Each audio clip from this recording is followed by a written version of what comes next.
like I think internally we know like we should be saying we had a hand in building that. Yeah. If we're being appropriate with the conversation and giving everybody their justice, you know. Yeah, absolutely. It can't be done alone. No, but there's no you get I excited in team. though, you know. Yeah. Oh, and then you see that I did that, and So yeah, when I go by jobs, I'm like with my kids, I'm like, Dad helped build that. Yes, I was like, Dad helped build that. Yeah. I started throwing that in the help.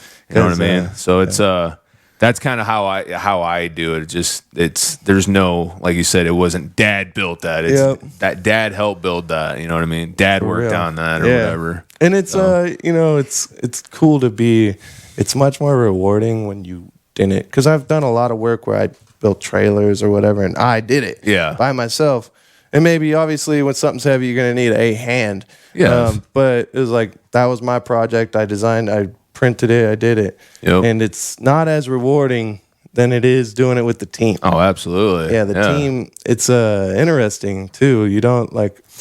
We were doing Hayward Field. Did you No, go down there? I didn't get an opportunity to work on that. You were still in Sherwood, huh? I think I was actually in the office at that time. Okay. Yeah, I got appointed vice president. Oh, that's right. Yeah. So you went from running you took over for Ray at Sherwood, and then you went to the office. Yes. And then the vote, and then went back to work, which is the way it works. Yeah, I love it. Yep. You know, that's a democracy. And that keeps people, I think that is good that people cycle through the office, especially, and teacher, you know, the instructors and everything, because it tells the future guys, like, oh, you're not stuck there. Yeah. It's not like, oh, well, when I'm done with my career, I'll go. No, you can go make some change now, go back to work. Yep. You know, you can do what you can come give a little bit now. Yep. And then in 2 years, if you're bored, or in 6 months, or whenever, however your time frame fits, and you need to get back in the field because you just have that itch, you can go out there. It's not a death sentence. Absolutely. I think a lot of guys think like, I can't. Once I'm in the office, because there are some long-time office guys, but they're there because they love it. They got a passion. Well, and on top of that too, Dylan, it was also to show people that you can do that. You know, I thought I was just one of those guys that would never amount to any of that, to be, go to that position. You know what I mean? Never in a million years, man. Yeah. But it was, and one of the biggest reasons was to show everybody that you can do this. You know what I mean? You don't have to just be there. You know what I mean? Like, yes, working is great. I love building stuff, but it's to show you that to get past your fear, because I was scared to shit, you know what I mean? But I did it just because it made me uncomfortable. Yeah. You know what I mean? When you're comfortable, you need to start moving. Absolutely. And, every time I got comfortable, something was either going to happen or I was going to make a change to where, like, there's been times in my life, I've had 4 surgeries and multiple back injuries that didn't have surgeries, and a few other injuries that I should have had surgeries. And so every time I thought, during the first 4, which happened from 15 to 19. Yeah. And during that time, I thought, like, every time I'd be recouped, be healed up, did my therapy, like, all right, I'm taking control of my life again. Yeah. And then I'd be like, nope, and get humbled, get crippled, have to really dig deep, find the truth, find out what I'm doing here, and like where I'm going to go, because some of them were debilitating. And it was like, all right, so you can't do that anymore. So what are we going to do now? Yep. And I just quit trying to control what is out of my control. Yeah. Because I can't even, you can have a plan and then something's going to happen. You're going to get injured, or you're going to get an opportunity to go to the office. And if you're so headstrong that this is the way, you're going to bypass great opportunities to make a change. Absolutely. Yeah. I am a true believer in your thoughts. Whatever you think about, you can bring that into existence. You know what I mean? So I'm a true believer in that. Yeah. So it's that statement right there is kind of scary. Yeah. But it's true, man. Like, that's just something, I still remember, man. I used to be 400 pounds, dude. And, I always thought about losing weight. I always, tried to lose weight, but then I finally started thinking I'm going to do it. And like you said, man, I fucking put my mind to it, and I did it. You know what I mean? That's awesome. So, yeah, I had these visions as a kid, dreams, as like 10 years old. I started having these, like, this is where I'm going to be in a life, like when I'm an adult. Yeah. And then there was all this, when you're only looking a year ahead or 6 months, or I want to save money to get that or do this, you're only looking at what's right in front of you. And then the whole time, life passed me by, and I ended up 10 years down the road, and I'm right where I dreamed I was 20 years ago. Yeah. So like 10 years out of high school now, 6 months from now. And it's like that dream that 10-year-old had, that all came true. And I didn't even know I was striving for that, but the thoughts never left my mind. Yep. So while I was doing all this point A to point B shit, that vision was pushing me in my subconscious. And then one day I woke up and I was living the dream I visioned. Yeah. And I was like, well, this is weird. I like wanted to be a father since I was a kid. I got a father. I got an amazing wife. I loved since I was 15. I wanted to be an iron worker or a welder. Yeah. And then this first time I saw iron in college, we did a tour to the local in Sacramento. Yeah. And I was like, I was in welding school, and they took us down there, and I did a terrible Chinese vert. Those are tough, though, dude. Yeah. Those are tough. And we weren't skilled enough to we were still doing flats and verticals. Yeah. And so they let us do it and sit on the beam, and I was like, that's what I want to do. Yeah. And then but it took another 8 years, 7 years to get there. Yeah. It took a while. And so at the end of the day, though, it all still came back to what I first, when I had those feelings, somehow I gave up on getting there. Like mentally, I gave up on even, whatever. Yeah. Life moves on.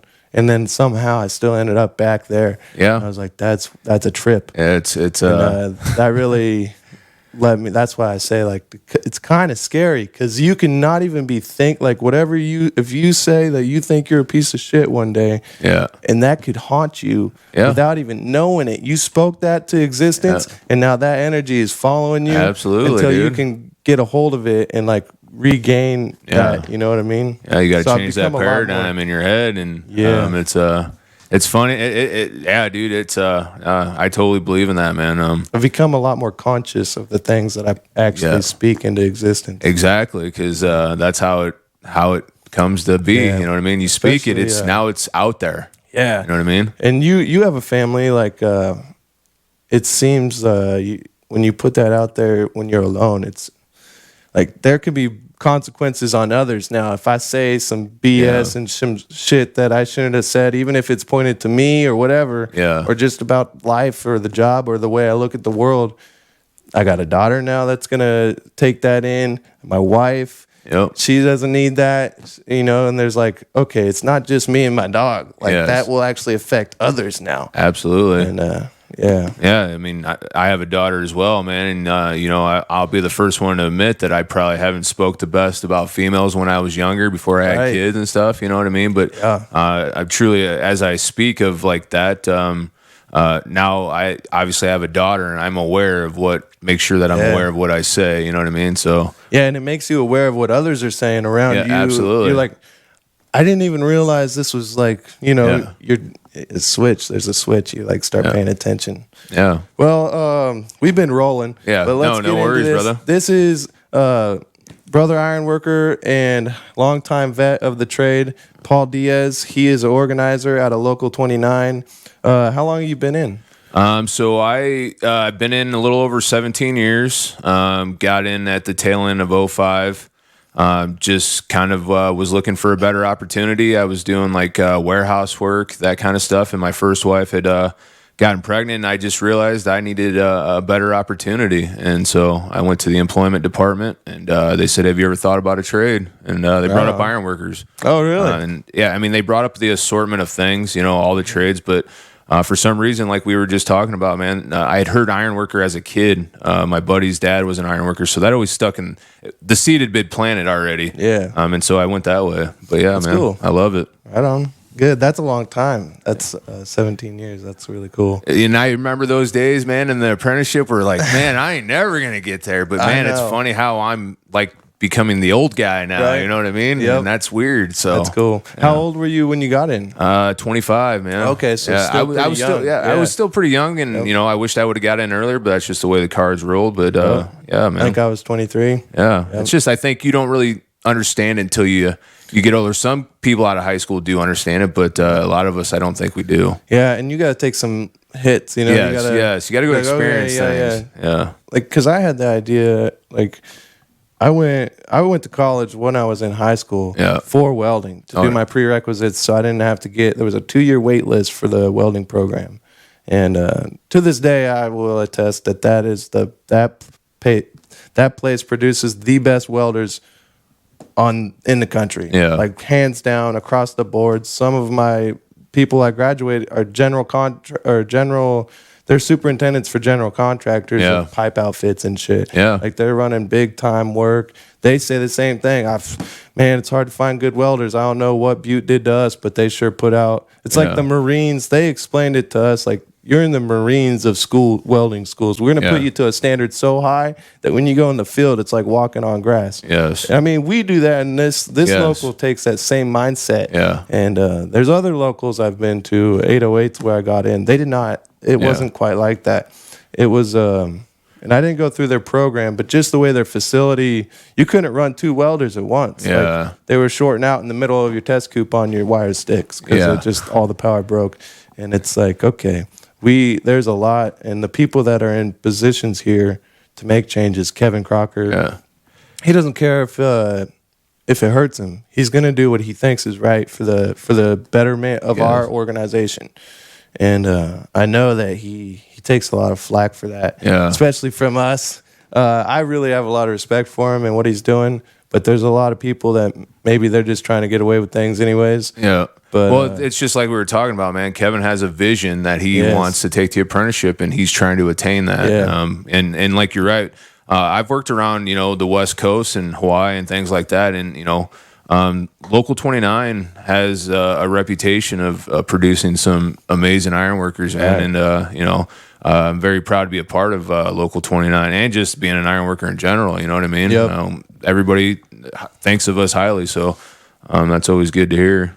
It's so before we go further, we'll just be sitting on this box all day. Yeah. It's big enough to be the table. So this concept, this is the Bugatti Chiron. There's 3,599 pieces. It's set number 42083. This is actually back at retail value and in stock on Lego. I would get one before it retires at the end of the year.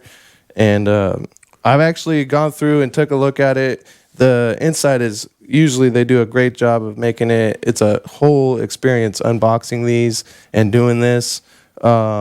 This is going to be different for the show. Instead of doing little 200, 300 piece sets, we're going to start with my ironworker guest.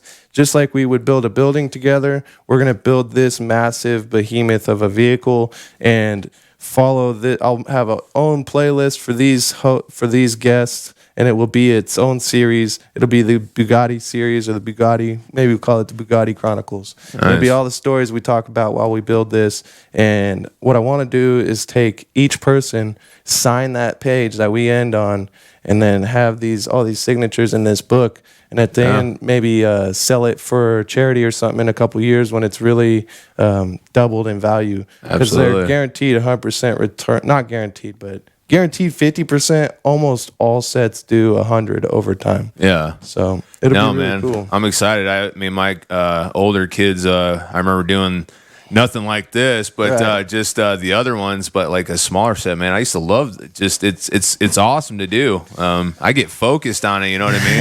Yeah. It's like, I wish there was more of it. So it becomes an addiction for sure. And I've definitely dabbled in my fair share of extracurricular substances. Yeah. And once I always built Legos from the time I was a kid.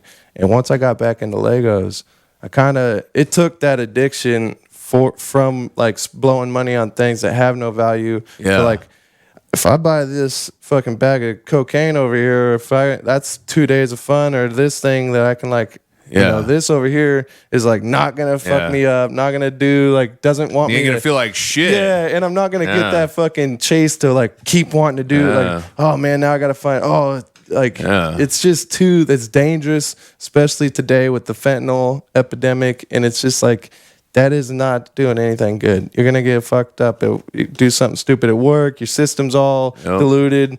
You know, you're not gonna. Maybe you're sober, but it's still in your system. Whatever you're doing, so now you're gonna ruin your whole career. Fuck a bunch of shit up. Maybe hurt a brother. Because you're not thinking straight. Because you're on a 3-day bender. You know, so I've seen that happen with a lot of people. I never went down that far down the rabbit hole, but because I could see it, and I was like, okay, this is starting. I have a addictive personality, but I have the ability to recognize the pull. You know, and I have the discipline to pull back up. This was becoming like the second, if I'm thinking about it, like when I'm about to get off work or on my way home, all right, whether it's alcohol, fucking candy. Candy's a hard one for me. You know, other extracurricular fucking psychedelics, whatever, coke, if you have a guy. And luckily, you know, I just try not. That's an easy one. Just don't associate with those people outside work anymore. And you seem that man. That shadow seems to go away pretty quick for me. It's the type of deal where like alcohol's everywhere. You know, candy every fucking gas station's got it. Shit like that. Weeds everywhere. It's like you can't go without seeing it. And at least those ones that are really addictive are. Not to say alcohol or weed can't be addictive. Alcohol definitely is a problem. And that at least you have to pursue that. You actually have to go find a guy that's in the scene. Like, hey, where can I get a bag? So I feel like, and nowadays, like you said, man, it's you never know anymore. We've had some brother ironworkers that just thought they were, you know, just going to have a Friday night. They wanted to fucking have fun, and boom, it's over. Yeah, and it's like it's tragic. It didn't come. It wasn't something they intended. It's a suicide, but it's like non-intentional. It's overdose, you know. And it's like those people didn't want to leave this planet. They're just looking for a good time. You know, that's why I kind of conflicted on the whole legalization of everything. I actually personally voted in Oregon to legalize all substances. Same because this war on drugs, just look at the facts. Nothing's changed. We just got more people incarcerated, more tax dollars going to fund this entire industry that is built up from nothing but putting good people away to try and make, you know, there's a lot of criminals for sure. But like, I just learned about something where they will charge you to stay.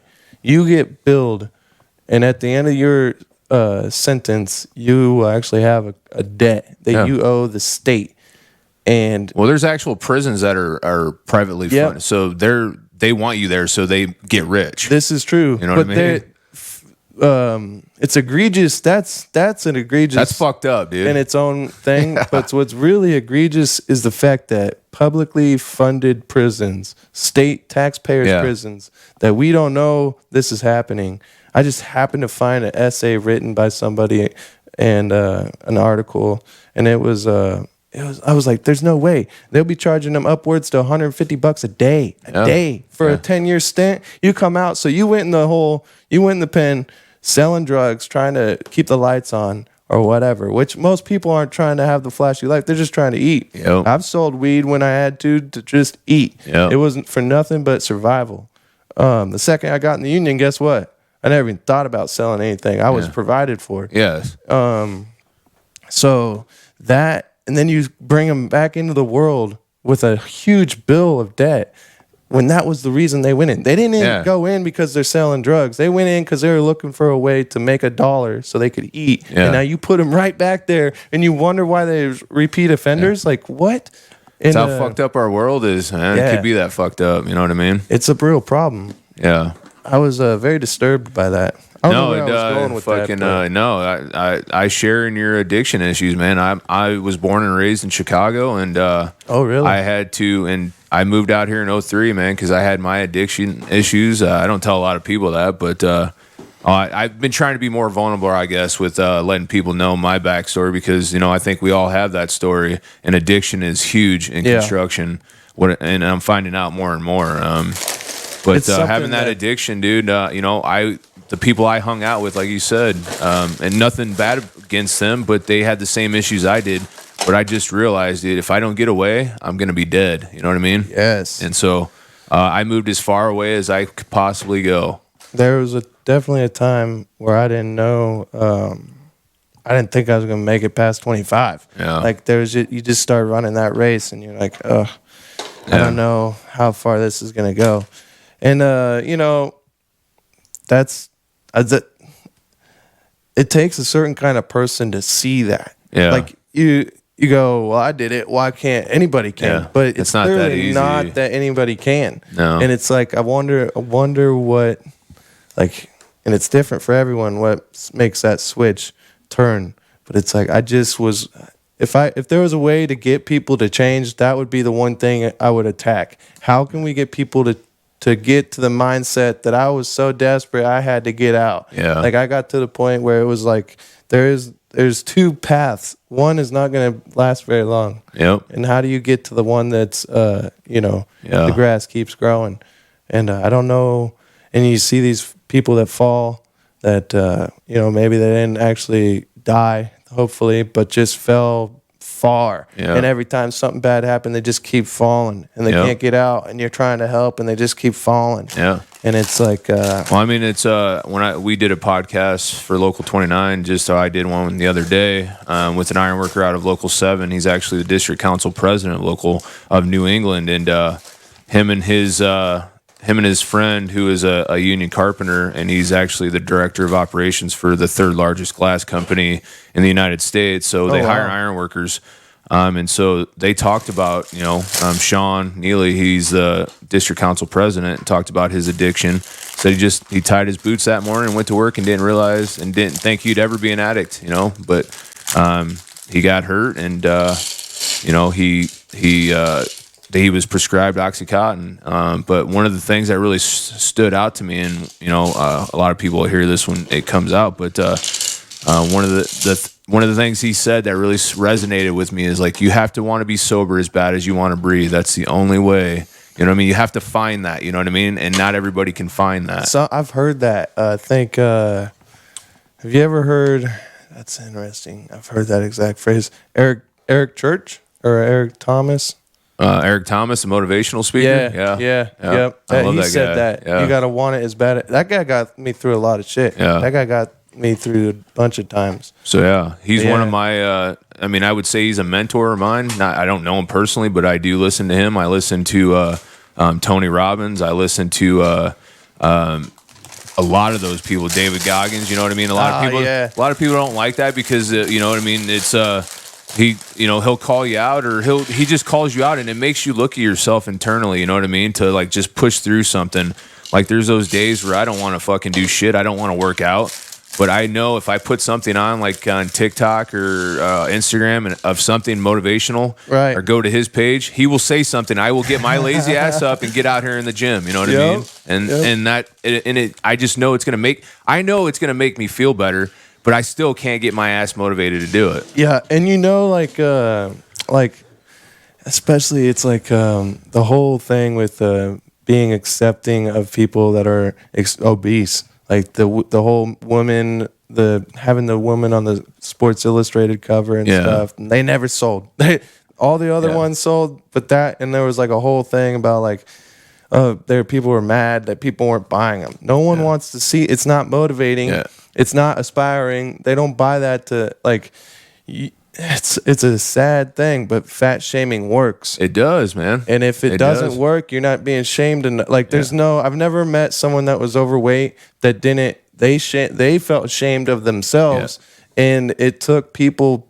It's the cold hard truth. Somebody Sometimes who is obese, they may truth. portray outside that, oh, I'm fine, I'm totally happy, and I call bullshit on it, man. Because if you really look into a person, they are not happy. I can attest to that. I've been there, I've done it, and then, like you said, it's not everybody thinks the same, but I can guarantee you that they are feeling like shit inside. They just portray this happy person. It's like that Facebook, that social media. Everything's great out there. You know what I mean? But it's I can say that you're not. You are fucking unhappy. Yeah, and it's just off the science of what happens to your body when that happens. The inflammation. Like you can't even if you find a way to mentally lie to yourself and be happy, you can't be feeling good. No. You can't feel good. And if you're not feeling good, you're not happy. Yep. You're not truly, even when you're healthy and you get sick, you're not happy. No. You don't feel good. You ache, you hurt, you wake up, your knees are sore. You're like, You know, it's Yeah. just,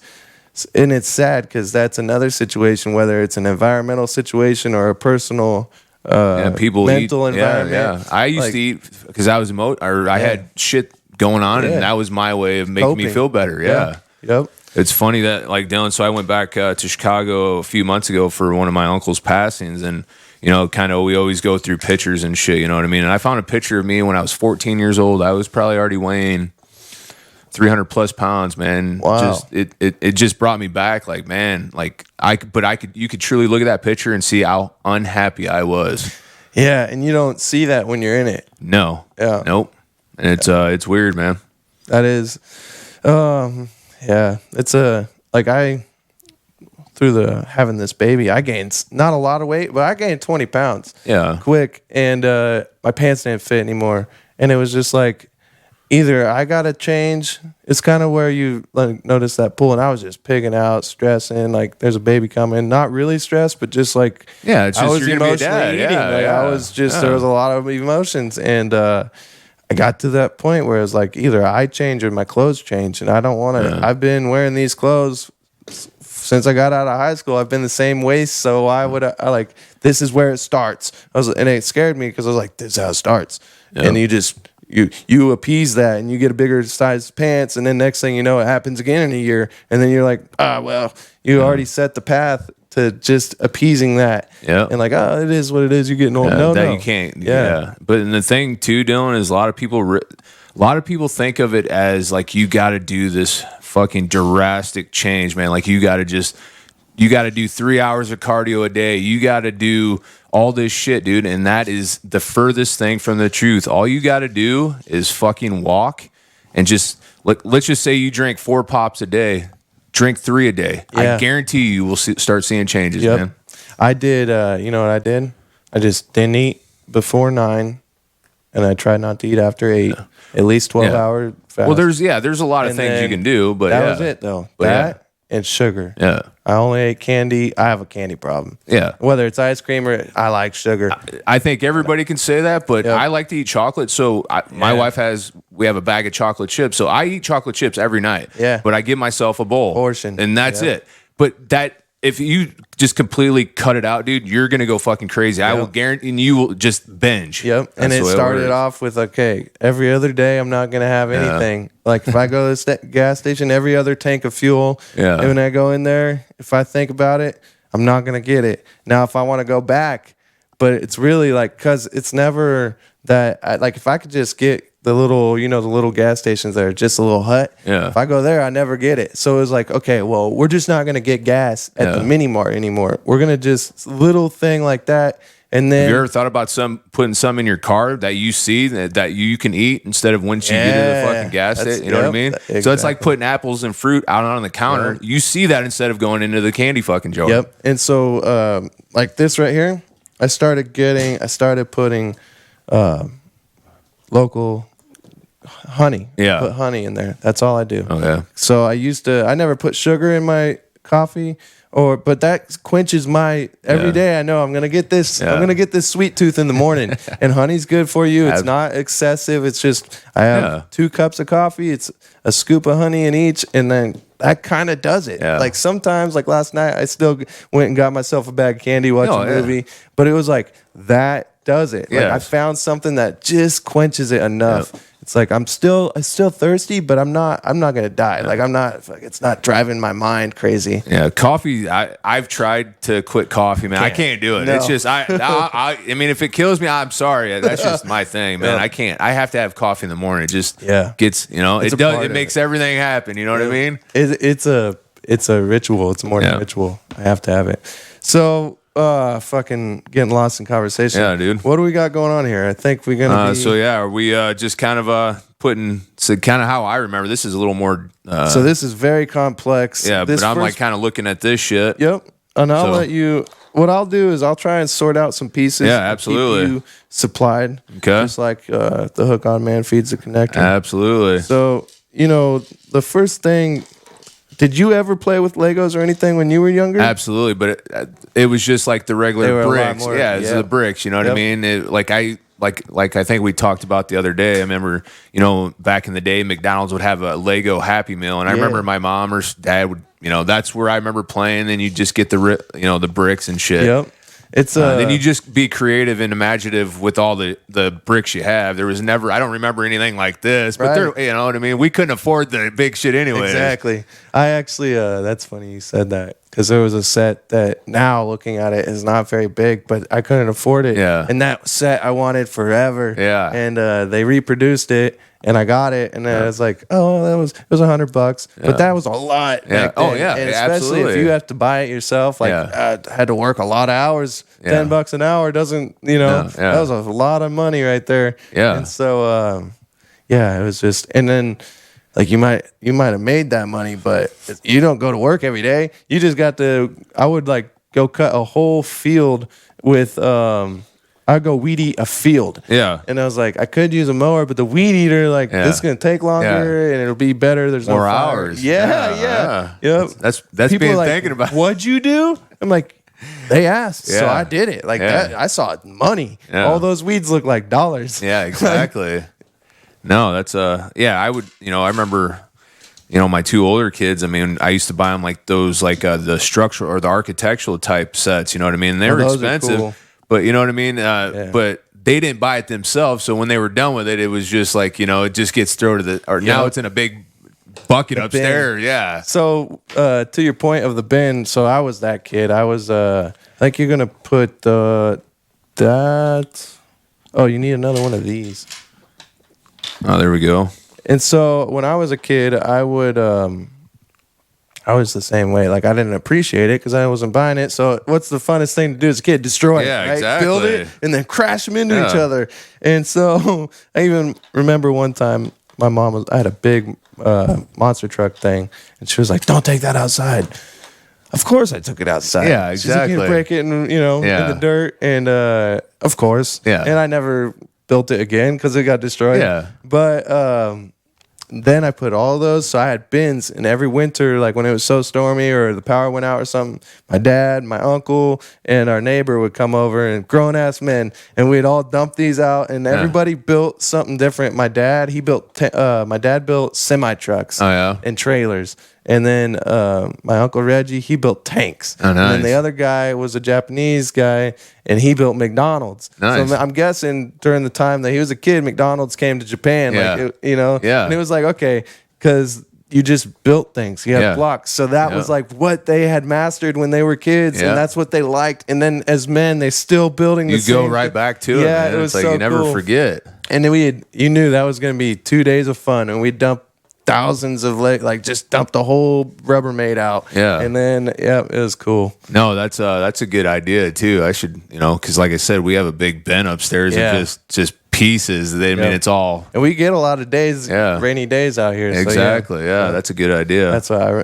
I'll never forget that. Like when were my fun. little boy, you know, I'm sure, you know, I'll probably get him. He likes the big Legos, obviously, but it's no, I love doing this stuff. It's like doing a puzzle. You know what I mean? It is.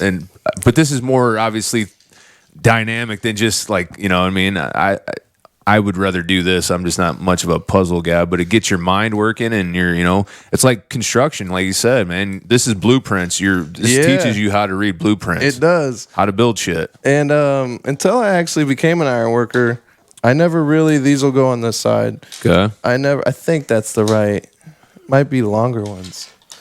I actually didn't read a lot of instructions when putting, I think it's that one. So it looks like it's short on this end here. It's this one. Okay. It's got it on the, Gotcha. sometimes you so gotta the have long it guys. scaled. Yep. Okay. It'll go all the way to the end. There. That's what I it think is. it goes flush to the, yep. And I don't know. Oh, I never read instructions. And now that I'm an iron worker and I Yeah. read them all the time, anything I build, whether it's a table, dude, I'm yeah. like, read the instructions. Quit trying to build it. Let me read the instructions. I'm like, Well, I used to be that guy that would just, I don't need, fuck, what do I need that? yeah. Throw that. Then I build it backwards. Yep. And And then you can I- ask my wife, fuck, we've been in many fights. Dude, like she's like, why don't you read these things? You know that you see where even as an iron worker, but it was like it's easy. Yeah. But I build things all the time. I got it. Yeah. Yeah. No, that ain't the case. Another thing that has just been adopted through the trade is safety is a culture, and you don't really think about it until you're working on your own. And like we did some work. Me and my dad rebuilt my RV as a patio. Yeah. And it's like a 10x8 patio. Yeah.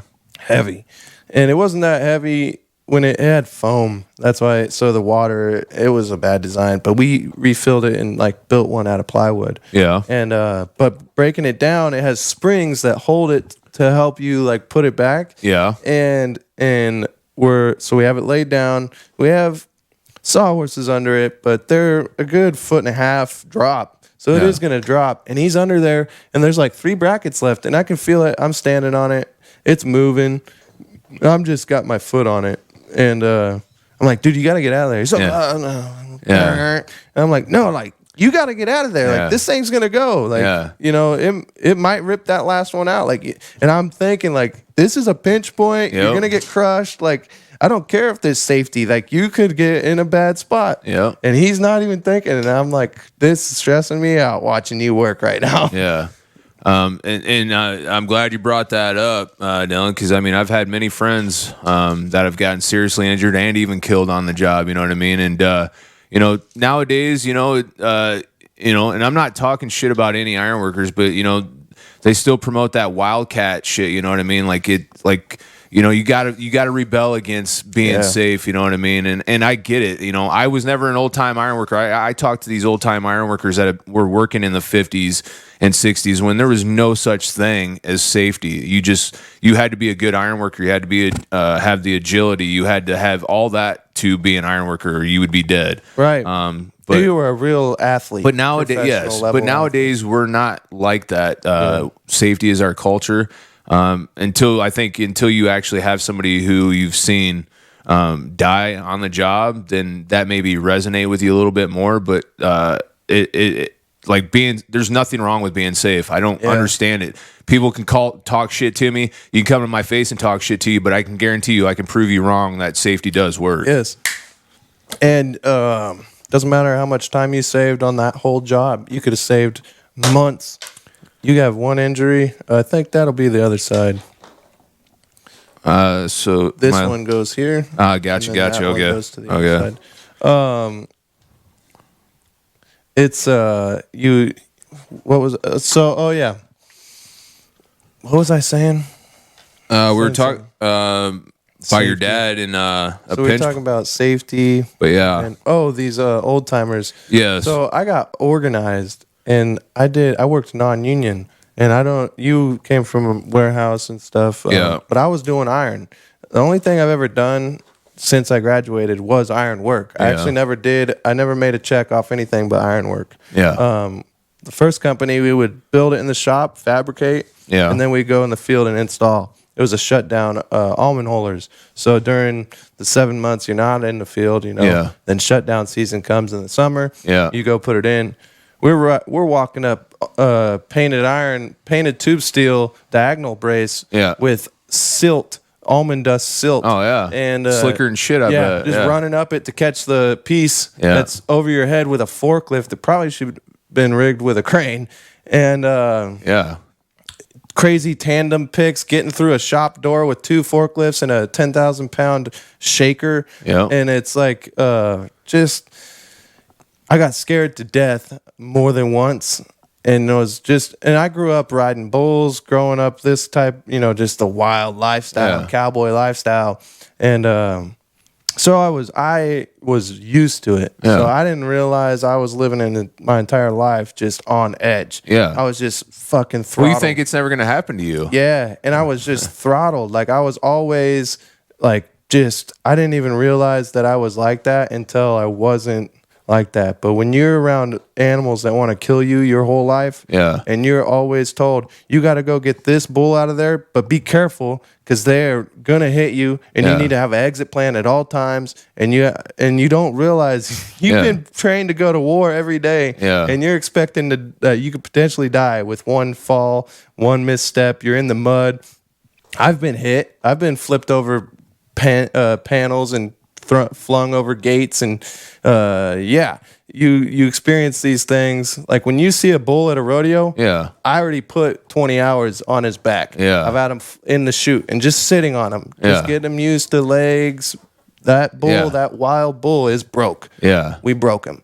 And that's as broke as they get. And it's dude. My grandpa just hold me by my belt and be like, just hang on, kid. I got you. And if they go over back, he'd pull me out. And so I didn't realize that. And then the safety, right? It was kind of this like, I did this today.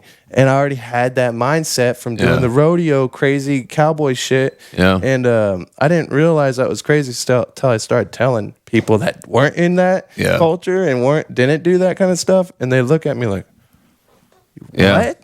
And so then I realized, like, once I got in the union, I was like, oh, I was chasing that dragon. Like I was chasing this adrenaline, life or death that I was so accustomed to that I just kept chasing it. And I found a career that I could do that. And then once we got in, it was like, oh, I don't have to think like that. I don't have to be that. Like I can actually like feel comfortable going out on that deck because it's not loose. You can do shit safely and still do it and have the adrenaline rush. You know what I mean? And know you're going home.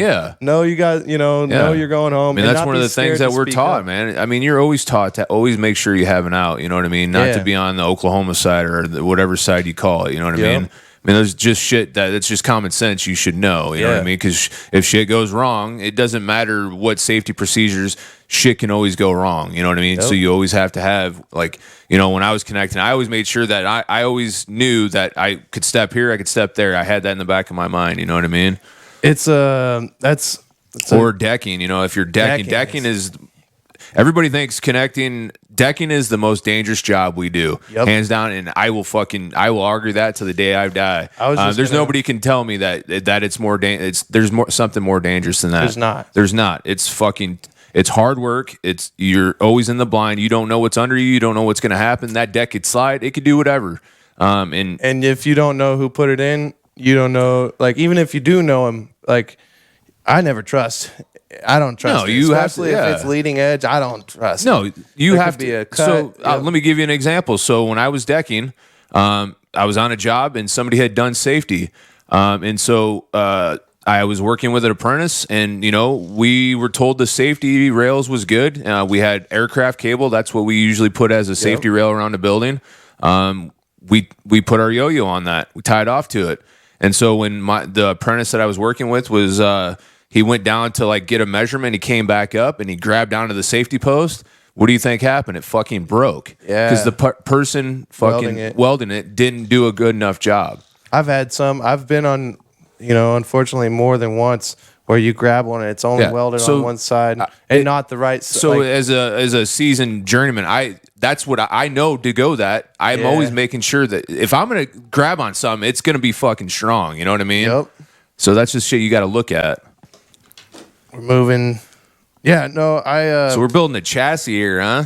Yeah, so it looks like we're building the front end. I'm pretty sure, or the rear. Nope, rear, because it's all-wheel drive, so it's hard to say. Gotcha. But it looks like those suspensions fixed, so I'd say that's rear. Nice. It all comes in sections, and I guess this Bugatti is unique in the fact that built in real life, they did a front end, and they have this thing called the marriage section where they married together, and so they actually built it in two pieces. It's like one of the most expensive fucking cars you can get, right? Yeah. I mean, I think you got like a 5-year waiting list unless you're a fucking billionaire, and then they ask you so they can get the ad, they like free advertisement. Yeah.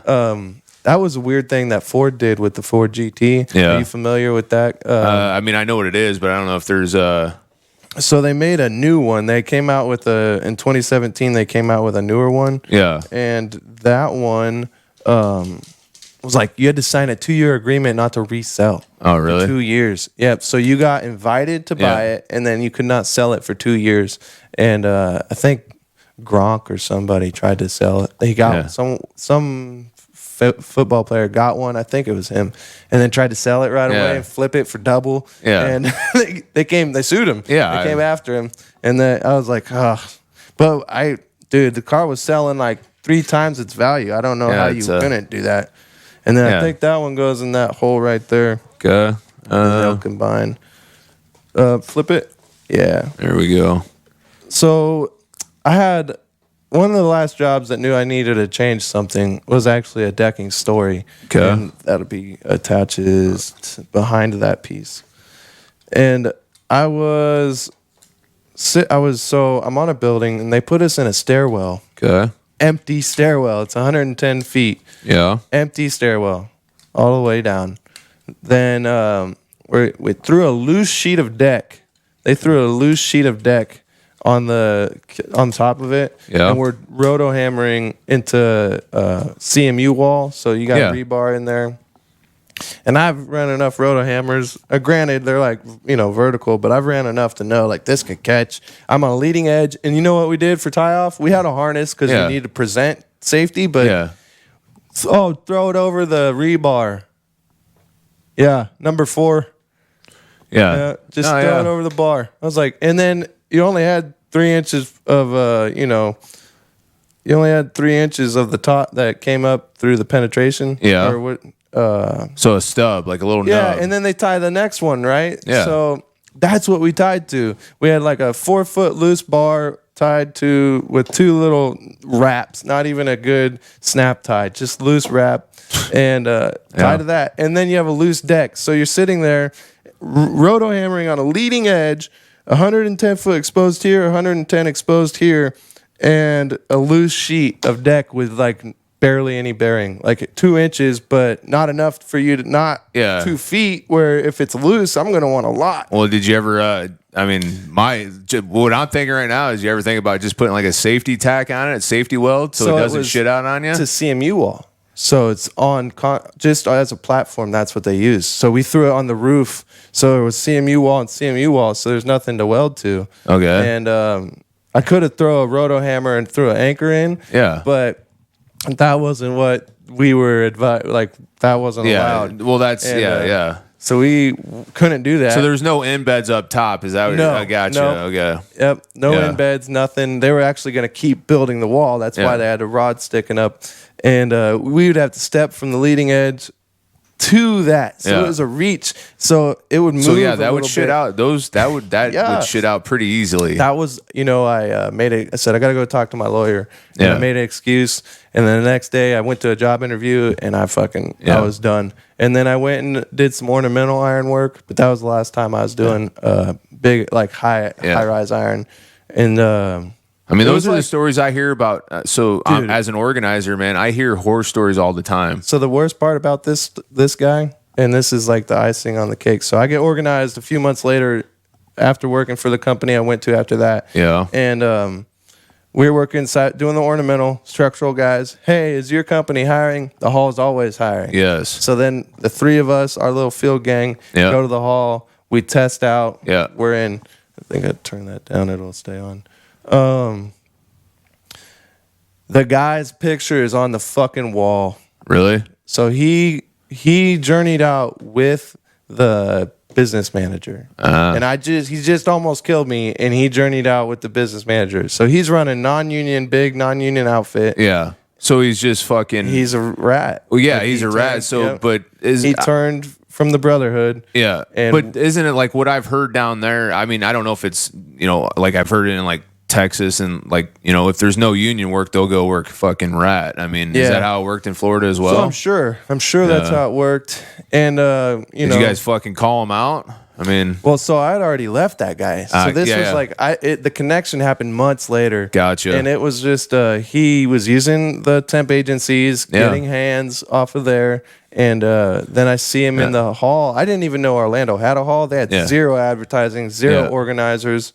And they were content with Disney and a couple shutdown operations, and then they had NASA, which honestly, the coolest work ever. Just the worst conditions, worst pay. Terrible. Well, see, that's the thing, man. Well, we got to change, and it's not just local. I mean, you have to have those people.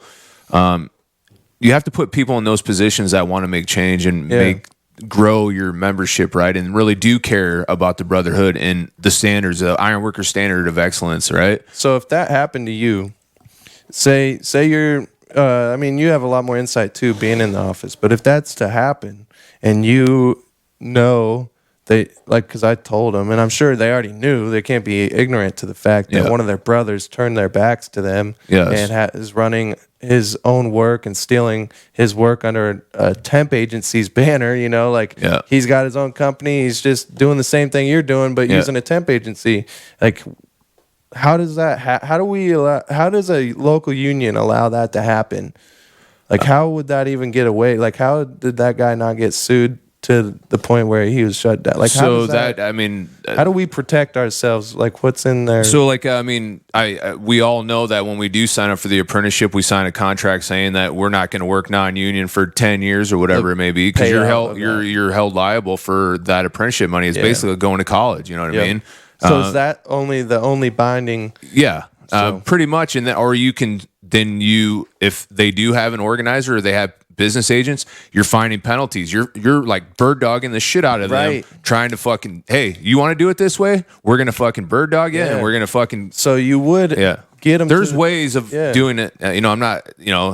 So you could get that company to the point to where they got shut down. Yes, you could find a way to get OSHA involved, watch them like a hawk, especially someone that was a brother. Like, I feel like that would be a priority to make sure, because that guy knows the way and he's directly. He's the greedy. Yes. He's more worried about his pockets line than anything else. And that guy has enough knowledge to talk to people in the right way to get them to stay away from the union. Exactly. And you can do it the union way and fucking do it safely and still get it done productively. Yeah. So that would, just listening to what you're telling me, that guy, you know what I mean? He tells me he's a Joe. I mean, if that's the way he was taught. If he's fucking doing it and he's having his guys doing it, he's a fucking Joe. Yep. You know what I mean? He got so mad that I quit and told him I went to the lawyer. He actually, only time I've ever been escorted off a job. Yeah. He wouldn't even let me finish finding my tools.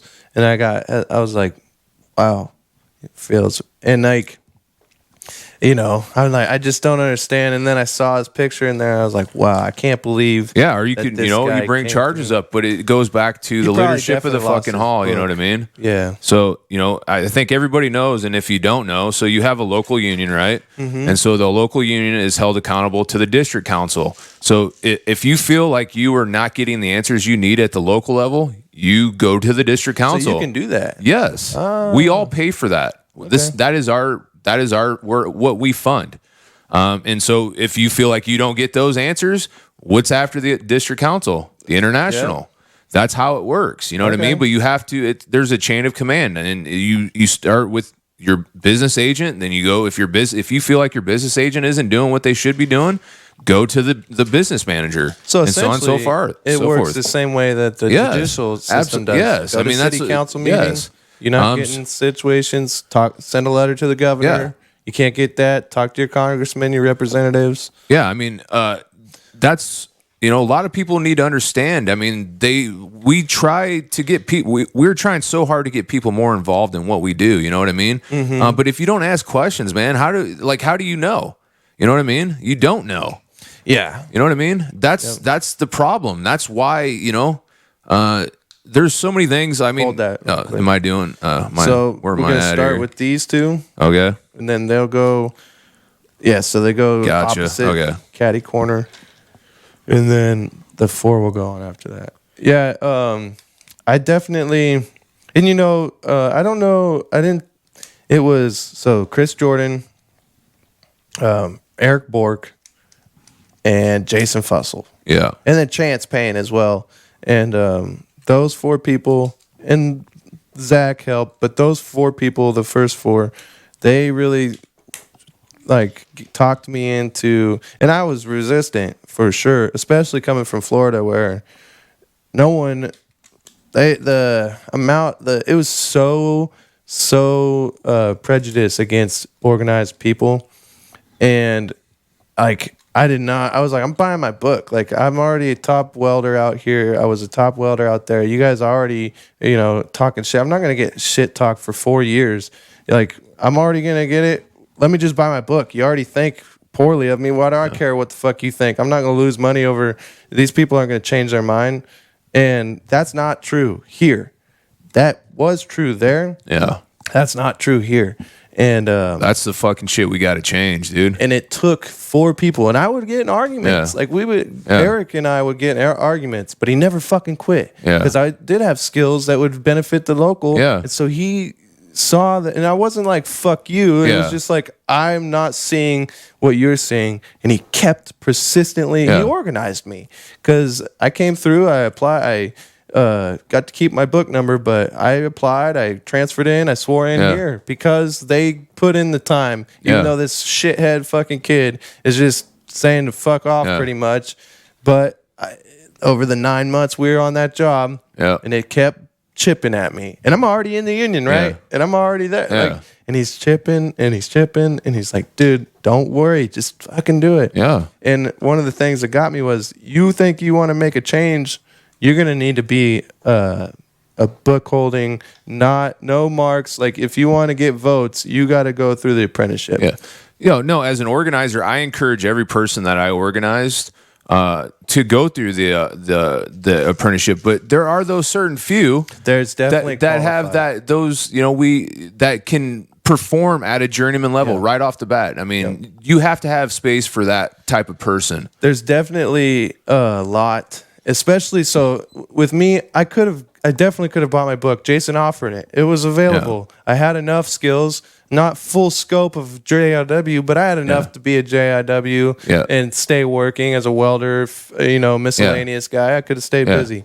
But I had age on my side. So had I been 10 years older, 34 instead of 24 and 25, or had a kid already and had other things, but they're like, look, dude, you have nothing to lose. Like, you're young. You got all this already. Think where you have if you do our schooling, and like, you're young. And they kept saying like, but you're young. Like, you have that, but don't let your age And one of the things too, Dylan, that a lot of the new generation, we have been super blessed to have work. Right. Wait till there's a time when there's no work. And they kept there may not be welding. You never know. And if you cannot do everything, hey, that's your bad. You know what I mean? And now you're traveling to states that pay half the wage.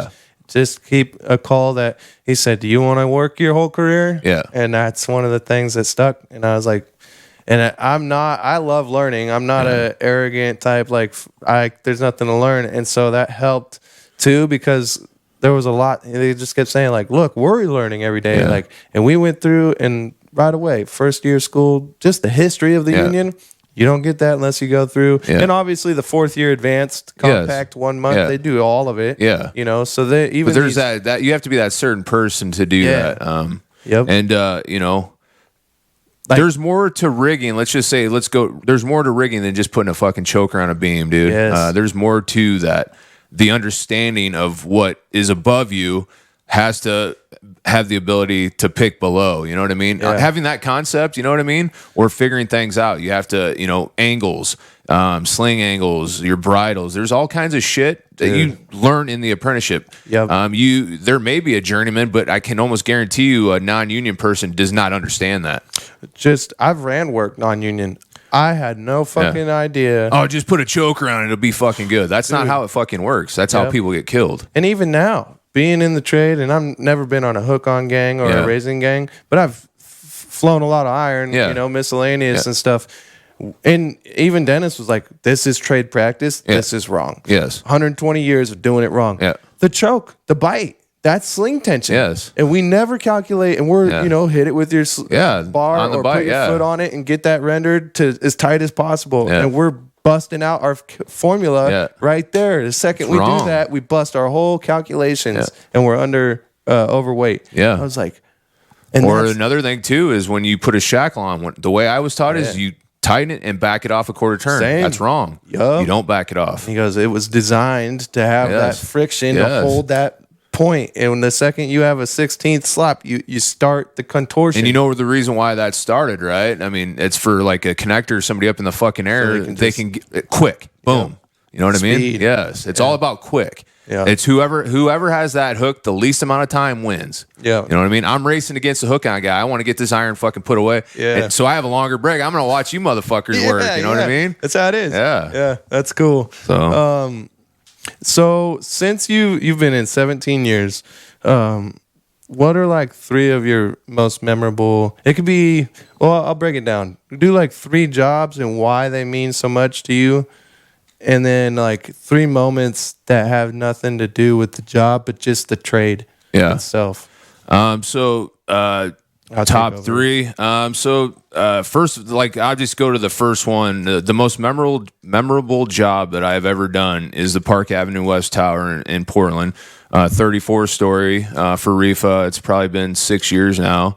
Actually made the cover of the Oregonian. Wow! So that's me and Nick Priest. That's awesome. I got to deck that whole tower. You know what I mean? Wow! So that was, and then just being 700-800 feet in the air. You know what I mean? There's nothing like it. Looking over the edge and seeing people walk, it's a different experience. We don't get much of that, but I had the opportunity to do that. It's highly coveted here because of that fact. Yes, and so like when I had the opportunity to do that, and I feel like because I'd worked my ass off. I think a lot of people realize when you get in, one of the first things you always hear is your name is everything you have. It takes you years to build it, but it'll take you 5 minutes to piss it away. And so I really took that to heart, you know what I mean? So every day that I went, I was always working my ass off. I just live my life that way. I try to be, and this may sound arrogant or whatever, but I try to be the hardest fucking worker in the room, you know what I mean? It's not that it's against anybody, but it's just how I have to get myself to do things. Yeah. So if that holds me accountable for, if I say I'm going to do something, I'm going to fucking do it. I can't get mad at I hold the same, I agree 100, I hold the exact same philosophy. Like I can't get mad at me if I gave everything. Like you have to I have to hold myself accountable, because if I'm lazy, then, something may slip, somebody may die. Yeah. And not to put it, I can relate directly, like currently being in school, and it's not bragging or anything, but I'm in the top of my class, and it's not because they're like, oh, you're smart. No.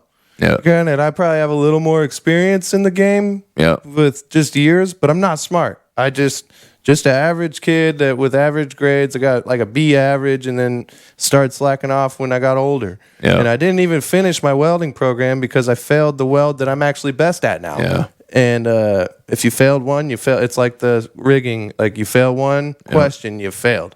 And so, like technically a college dropout, and it's like. I'm not smart. I just read it all. I just did all the reading. I did all the quizzes, whatever was assigned to me, because I never did that before. Yeah. So I learned. Yes. And now when I'm in school, this matters to me. So I'm doing it like I treat it like I'm still at work. I work in 10-hour days, 8 in the class, 2 at home. Yeah. And if that takes longer, well, it's like working for yourself. You got to do it till it's done. Exactly. And I just I have to put myself in that mindset. And that's why I'm being successful. It's because I gave it everything I had and more. And that's what people need. If everybody realized what you just said there, I mean, I think a lot of people can say, get out of your own way. That's easier said than done, but it's not. It's fucking just doing the best you can do. Like if you just like consistency, I live by consistency. I try to be as consistent on something as possible. You know what I mean? Because I know if I continue, it's going to fucking pay off. That's how I'm treating this show. Yeah. That's how, like, dude, we did a episode that was, I like to do an hour and a half or longer, however long, because it's easy to lose track of time. Like we've been sitting here for an hour already. Yeah. And we did a 45-minute one. I broke it in half. The baby was crying, but I just wanted to get it out there. Like it had already been, we skipped a week. I was like, we're just going to do it. Like, I don't care if it gets cut. It's life. It's raw. That's what this is about. We're just going to keep putting it out. Yeah. And it's not going to be a hit every fucking one. You know what I mean? No. It's not going to, we live by how many people like our shit, but it's consistent. As soon as people keep seeing that you're doing it, that it'll come to you. Someone put it to me like this too. 50 people's not a lot. That's not a lot on social media, right? You get 50 views, you're like, man. You get 50 people in a room listening to this conversation, you're going to feel really fucking like anxious. There's going to be a lot of pressure. We have a live audience essentially, but because of the camera instead of the audience, it feels there's a disconnect, and you don't feel. Now you're looking at the numbers. Yes. But if you had a crowd of 50 people, you would be considered a successful. Say you're a comedian. That's successful. That's huge for a up and coming comedian that's got 50 people weekly coming to see you at the same time every day. Like that's good. Absolutely. You have a fan base. Absolutely. And then we experience delayed gratification on a regular basis. So anytime, it's hard too, and you probably relate because you're looking for signs of progress and growth in a venture you have no experience. So you need to look, you need to critique your work, you need to look at compare it to other channels and platforms and their growth in the early stages and what did their content look like. But you also have to not hold yourself to that because it's strictly for your own critique. Like that's how I've been looking at it. Because if you get wrapped up in the numbers, you have to remember reality is not in this algorithm. And if those people were real and they were here in front of me, that would be a lot. And I would feel happy about that. And then I put the amount of work that I have the ability to do. Like this is everything I can give right now. And I'm content with that. And I just have to keep myself in check and say, look, how long does it take to build a job? And how many times do I just want to throw my hands up when some shit I fixed it and it needs fixed again? And I keep doing or I'm fixing other people's shit, and I'm just like, why are you guys even doing it? That happens a lot, especially as a welder. That you end up, if you're any good, you end up the guy. And I hate being. I like it because it means it's good. It's you feel wanted. I mean, that's always nice to do. You know, exactly. Especially if anybody has any kind of childhood, problems of abandonment or anything. It's definitely feels good. Exactly. That's why I'll be the first one to admit I fucking love it. You know what I mean? Yeah. But also, you're doing the shit work, so you're like, like why can't they have the level of excellence that I do, so I don't have to do this? Like if you can't do it, just tell me, and I'll do it in the first time. But you can't. I wish it was that simple. And so I just remember that at the end, though, I don't remember that. At the end, when I'm looking at this building and all its glory, I'm just grateful for Hayward. I went up on a mountain and I could look down on that job, and I was just so grateful for the opportunity. And no one will ever know, and that's fine by me. Exactly. I just got to be a big part of that, and there was a lot of. I'm sure you found out, but there was a lot of problems. A lot of dangerous problems. A lot of shit falling out of the sky. A lot of personnel fell out of the sky. Eric Cole fell out of the sky. And that's another thing too, man. That's just we sign up to play that game. You know what I mean? That's part of construction. That's part of being an iron worker. You know that there are risks to doing this. You know what I mean? And I mean that takes a lot of I think why you have to have some kind of fucking craziness in your head to do this shit. You know what I mean?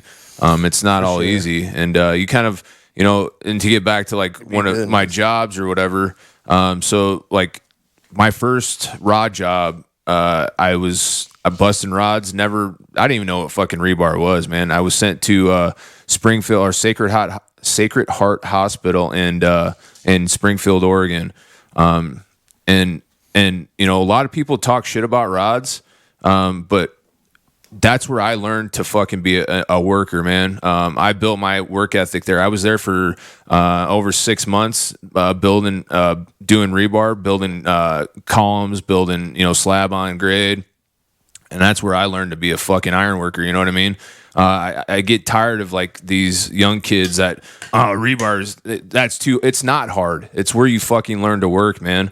And I learned so much from doing that work, and it just sucks that because it's that those rodmen are some of the toughest, hardest working people you will ever meet, dude. I think that's unquestionable. If you ever did it for a day, it's you do it for one day, and that's.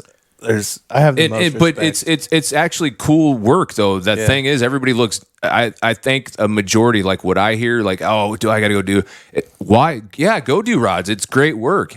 It pays exactly the same as structural work.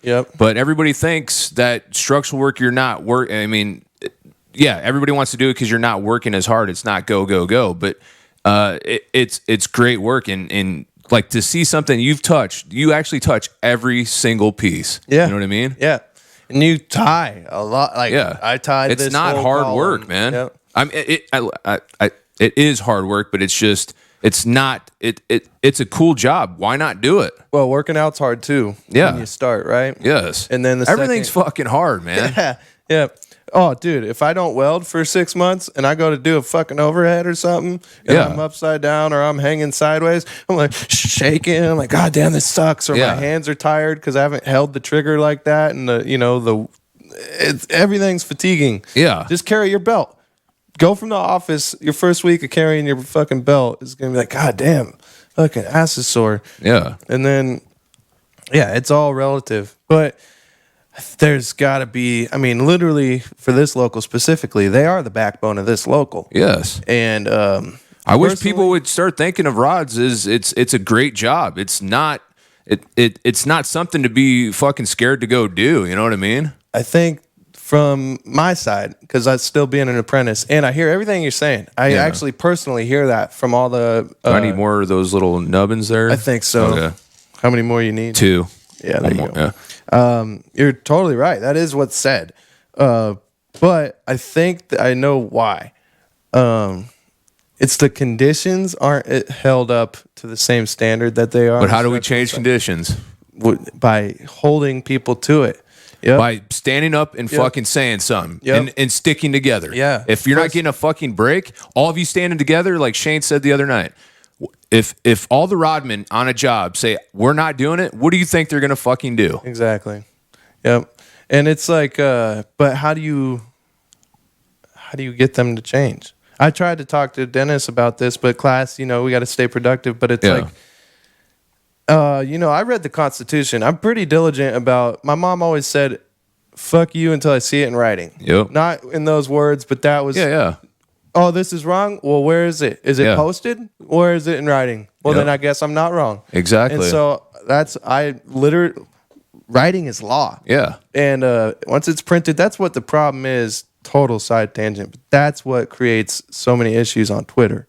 Is because writing is law, and your brain subconsciously knows once it's in print, it becomes a problem. Yes. If it offends you, it's there. Yeah. You can't take it back. It's printed. But back to the subject at hand, I was reading the Constitution and the bylaws, and almost every job I've been on has had people that were multiple offenses worth major fines and expulsion if you really held them to the standards. So we need to start doing that. I know.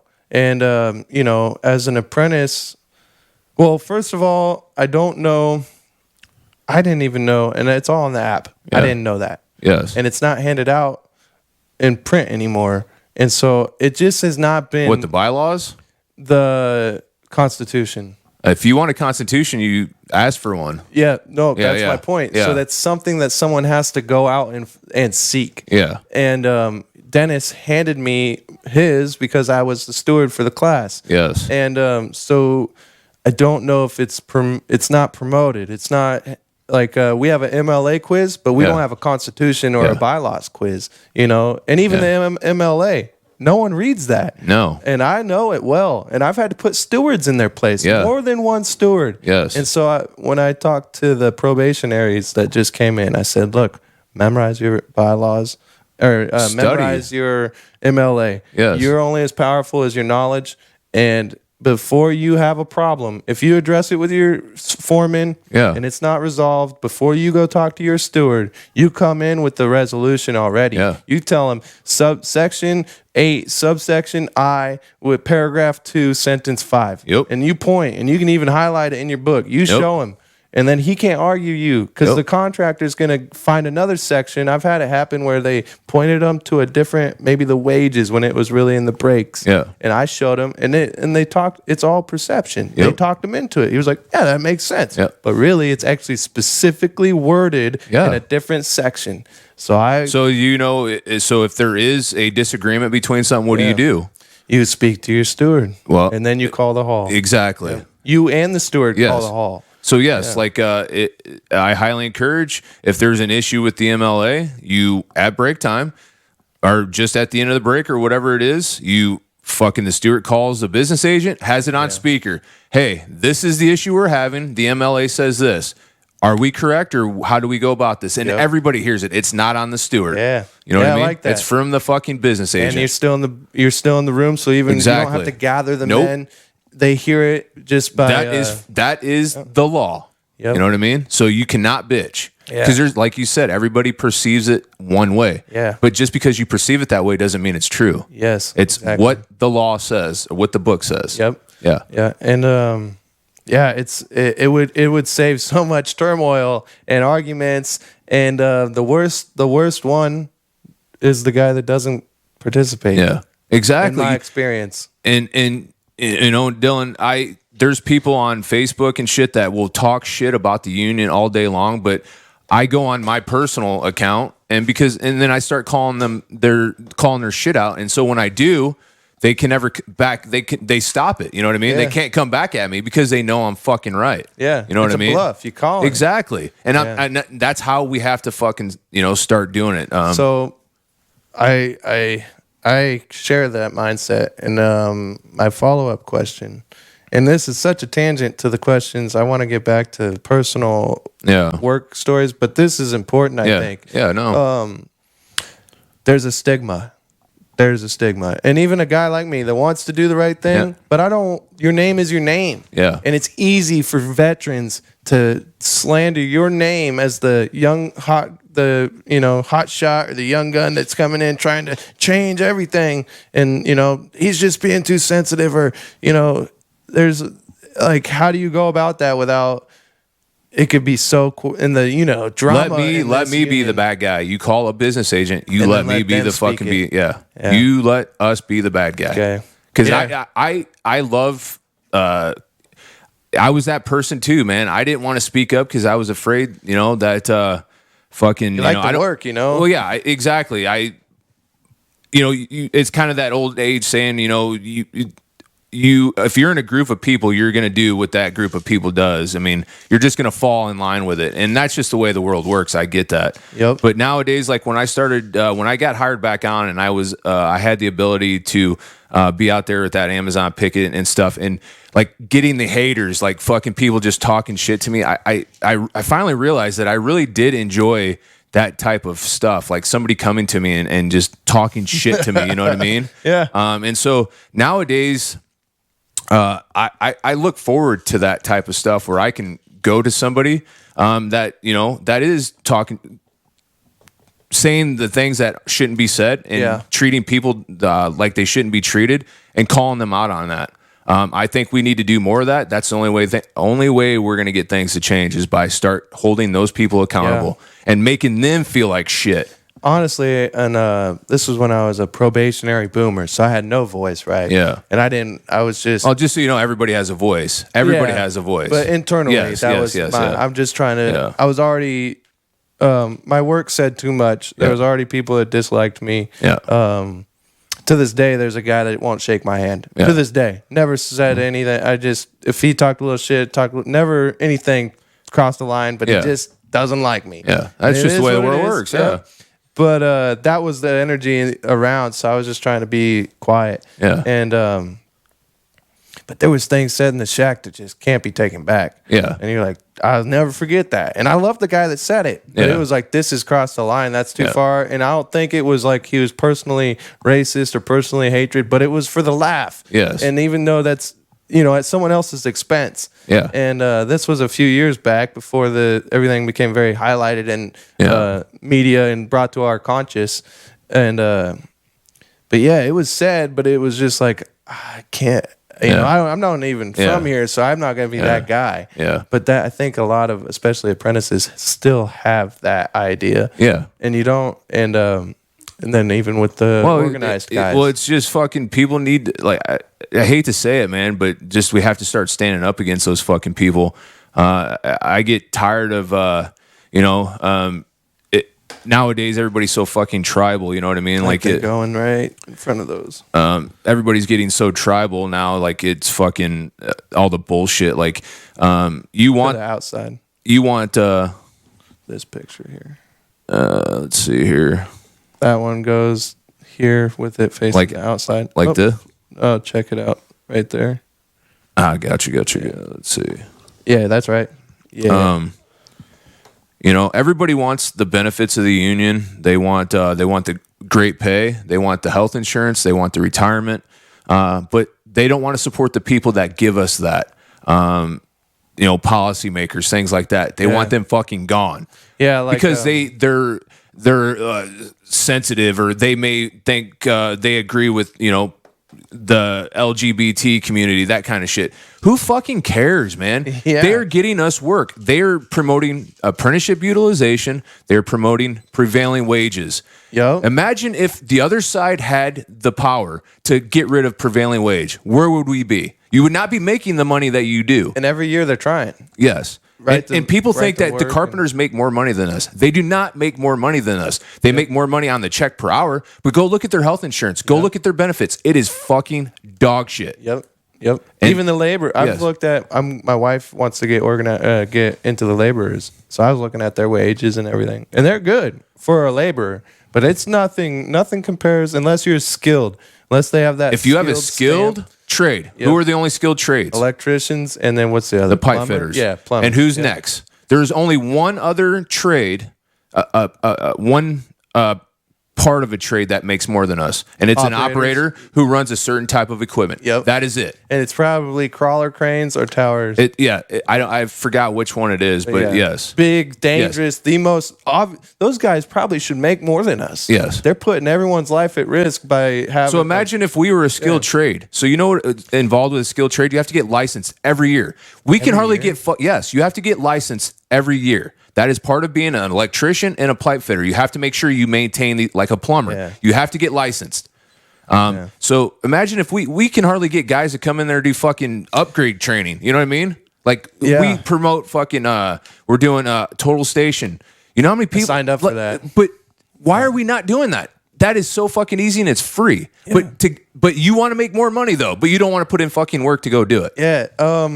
There was a post going around. I'm getting all riled up. No, you're good. I like it. That's what I wanted. Yeah. That's one of the reasons I wanted you on, because you actually care about the things going on in this local. Yeah. You've been in a position on multiple positions. Yeah. You've been in long enough, and I've always sensed that you got a lot to. I mean, obviously, look at what you're doing in the local, but a plethora of knowledge.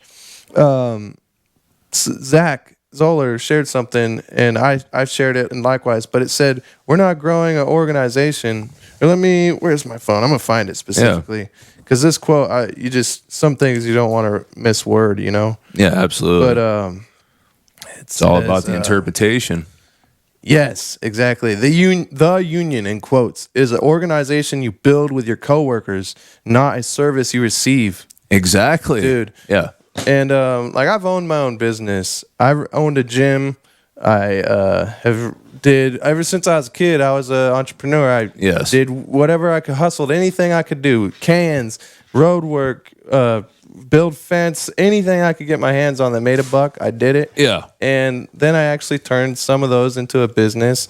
And so when we hit the COVID, yes, and you're getting all this money. You're getting a full 40 hours to sit on the bench. Yes. And that's true. And some guys, apprentices, probably made more. Yes. So I can't necessarily blame them, but we are partners with the contractor. The contractor works for us, signed our agreement that we demanded. Likewise, we signed theirs. Yes. And that is a mutual, fuck that tool, or fucking that shitty grinder. Well, that all tallies up, dude. That cutoff wheel that you didn't take all the way down, and now you used 4 instead of 2. You know, that shit adds up. Yeah. The gloves that you just keep leaving in your car and get a new one every other day. Or you're being a fucking suck pump because you're fucking being a company hand. Yeah, that too. And it's like, it's ridiculous, dude. It's not a company hand. It's you can get to the superintendent. You can be a project manager, union book holding member, running the company. So is that a company man, or is that the man running the company? If they saw us in the light to where we are now their equals, that's what that is. They're putting us in a position where, with the utmost trust, that they believe that we are equal to their knowledge and their ability to run this safely. Yes. Because if they didn't, they wouldn't put us in positions of millions of dollars. I don't think people realize, Dylan, how much we make an hour. You know what I mean? It's not just $41.62 an hour. You know what I mean? That 5 minutes you take extra on every break, that 10 minutes they let you out. 10 minutes, dude. 4 guys. Yeah. Or 15 minutes. That 4 shit guys, adds that's up. an People hour. don't look at it that way, but that, you know, it's like, fuck the contractor. We're going to fucking do this. We're going to do that. Or we're going to take a half-hour lunch when we're only supposed to take a half hour.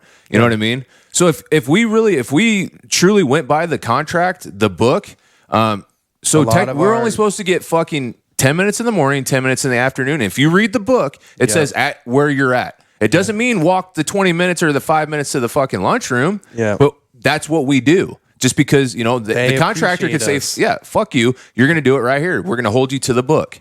And so like you bringing up the book, there's one thing, like you brought up the union. So at the stewards class, or the other day I saw something on Facebook, and I hate saying that and going back to fucking Facebook, man. But they talked about stewards class. And so it says, somebody said the hall is supposed to appoint a steward for a job. That is wrong. The men are. It says the union. And so what did you say what the union is? The members. Everybody. It's not just the fucking hall. It's not Jason. It's not Rod. It's not Shane. It's not me. It's not us. The body. So when you get to a job, you are the union. It's not just the fucking hall. You know what I mean? So we need to realize that. You appoint a steward that you think is going to do a good job. It's not on the dispatcher to fucking, sometimes there is a job where, we're going to do that. Yep. But the union, it doesn't say the hall. It says the union. The only time the hall should interfere at all is when there is a problem. They should never, the second you get your dispatch, no one should hear from the hall. Yeah. You shouldn't see the hall. It's nice when you guys come out to a job to check up, but when you come out, it's not usually good. Yeah. And that sucks because we need to be out there more, in my opinion, man. We need to it needs to be like just to say, hey, so somebody, so you guys, so the members can vent. Yep. And it is nice to have the organizers come out to the jobs, and it's definitely cool when the job's going well and they come out. It definitely sucks when there's been a lot of gripes, and then you're like, all right. But the whole point of that was we are the body. We are the union. Yes. We are the people. You guys are us. Yes. We're you. You're us. Yes. The same with the contractor. Like if we can just and it comes down to, I think, it comes down to a prosperity mindset and a famine mindset. I think if you break it down to primal intuition, it comes to, do you feast or famine? Yeah. Because I'm feasting. Yeah. So I want everybody, you need me to work into my break. I don't want to go back up there on a 30-minute ride on the Alamac. I'll give you 5 minutes, dude. You give me time all the time. I want to leave early. Yeah. You 10, 15 minutes to get to an appointment, you look the other way. Yeah. Why the fuck would I ever say anything or hold you unless it's egregious? Yes. Unless where's your own welding hood? I've had that happen here. Why do you not have welding, shit that you're not required and is tooling or whatever, or they abusing the same day overtime. Yes. But once in a while, all right. Yeah, we need the hook. Tomorrow we're losing it. Yeah. We had a piece was wrong. So like with as a welder, so the hood, that's part of your safety equipment. So is that yours just because they gave it to you? No, you're supposed to give it back, but they don't do that. It's just because I'm not going to use somebody's fucking hood Same after with gloves, you know what I mean? Leathers. Exactly, but it's basically they're loaning it to you. But everybody thinks the fucking it's theirs to keep. That's not true. The leathers, no. If it's good in condition, the contractor can ask for that back. It's not for you to have. And when we go, I'm guilty. There's a box of leathers used that people left, but they'll be in good shape. But you know that some guy fucking sweat his ass off in that for months. That's why it's just a common thing. It's courtesy. Yeah, it's courtesy. But they don't have there's to. A box of leathers. Yeah. Go use them. Yeah. But I am like crying, Exactly. I want the new ones. Yeah. I burned up mine. That's the other, the point that I'm really truly learning about, I'm not trying to say that I fucking know it all, man. And yes, there's a lot to this game. You know what I mean? Like, I don't want my brothers and sisters getting treated like shit, because there are people out there that are getting treated like shit. And a lot of people don't have that courage yet to say something. And, but we need those people that do have that courage to say something, to say something. Right. If you're fucking wrong, just be a person and admit you're fucking wrong. You know what I mean? Absolutely. Absolutely. And, it's fucking work. You got to stand up though. Yeah. And I get it. You're, like I said, your name does mean everything, and you don't want to be associated with causing problems on the fucking job. Well, don't be a person that fucking allows problems on your fucking job then, you know what I mean? Yep. If you're hearing somebody being racist or fucking whatever it may be, say, hey, if you're the fucking GF on a job, I'm not going to tolerate that shit. Do you think then fucking get rid of them? Do you think it's going to fucking happen? Then people know you're not messing around. And then when you're on the next Yes. job, they know, oh shit. Exactly. You better be on your P's and Yes. Q's. Dylan's Yeah. running this job, Yeah. or Paul's running Yes. this job, or fucking whoever. Yeah. Like when Zach is Yeah. a perfect example. That Zach dude, doesn't put up with shit. he blows the fuck Yeah. up with the kindness of heart. Yep. He's going to chew you out. And this guy's chewed me out more than once. And I fucking love that guy. Yeah. He'll die for me. Yep. Like, that is a ride or die union brother. Absolutely. And knowing that when he's upset, it's usually something, it Yeah. might not have anything to do with you, or it might be that he just knows you can do better. It's like a good Exactly. coach. Yeah. And he's out there, and I know, and I just, anytime it happens to anyone, I said, don't take it personal, dude. Yep. It's just the way he is. He's very literally- passionate, dude. Yeah. Zach is one of the most passionate people I've ever met in my life. And if Yes. you're on a Zach Zoller Yeah. job, Yep. you're gonna get a little give here He's going to and get there. in your ass if you're not doing what you're supposed to be doing. Yep, and he's gonna take care of you, and it might take time because the company, it's on order. Yeah. Cool. He did it. Yeah. He put it in. He put the order in. Just go work your ass off for him, and it's a no nonsense fucking job. It's always saying, man, if you take care of your hands, they're going to take care of you. Yep. That's how it works, man. And anytime he calls, guess what? Yeah. I literally Yeah. drop whatever it is I'm doing, Yeah. and I'll go work for him Yeah. because that guy, I'm not gonna be stressing about him yelling at me over bullshit. No, That's Zach's out of my never control. Gonna put you in a. Zach Yeah. is such a skilled iron worker. He would never put you in a position that you would ever fucking get hurt because he can already Yes. see it before it even happens. Exactly. That's who you want to work for. And that guy is the guy, exactly. And so you're not ever going to be worried, no matter if he's the super, the GF, the Yep. foreman, Yeah, the hand. The hand. He's paying attention. Yep. And he's going to do something, and maybe there's going to be a risk. And if there is a risk, Yeah.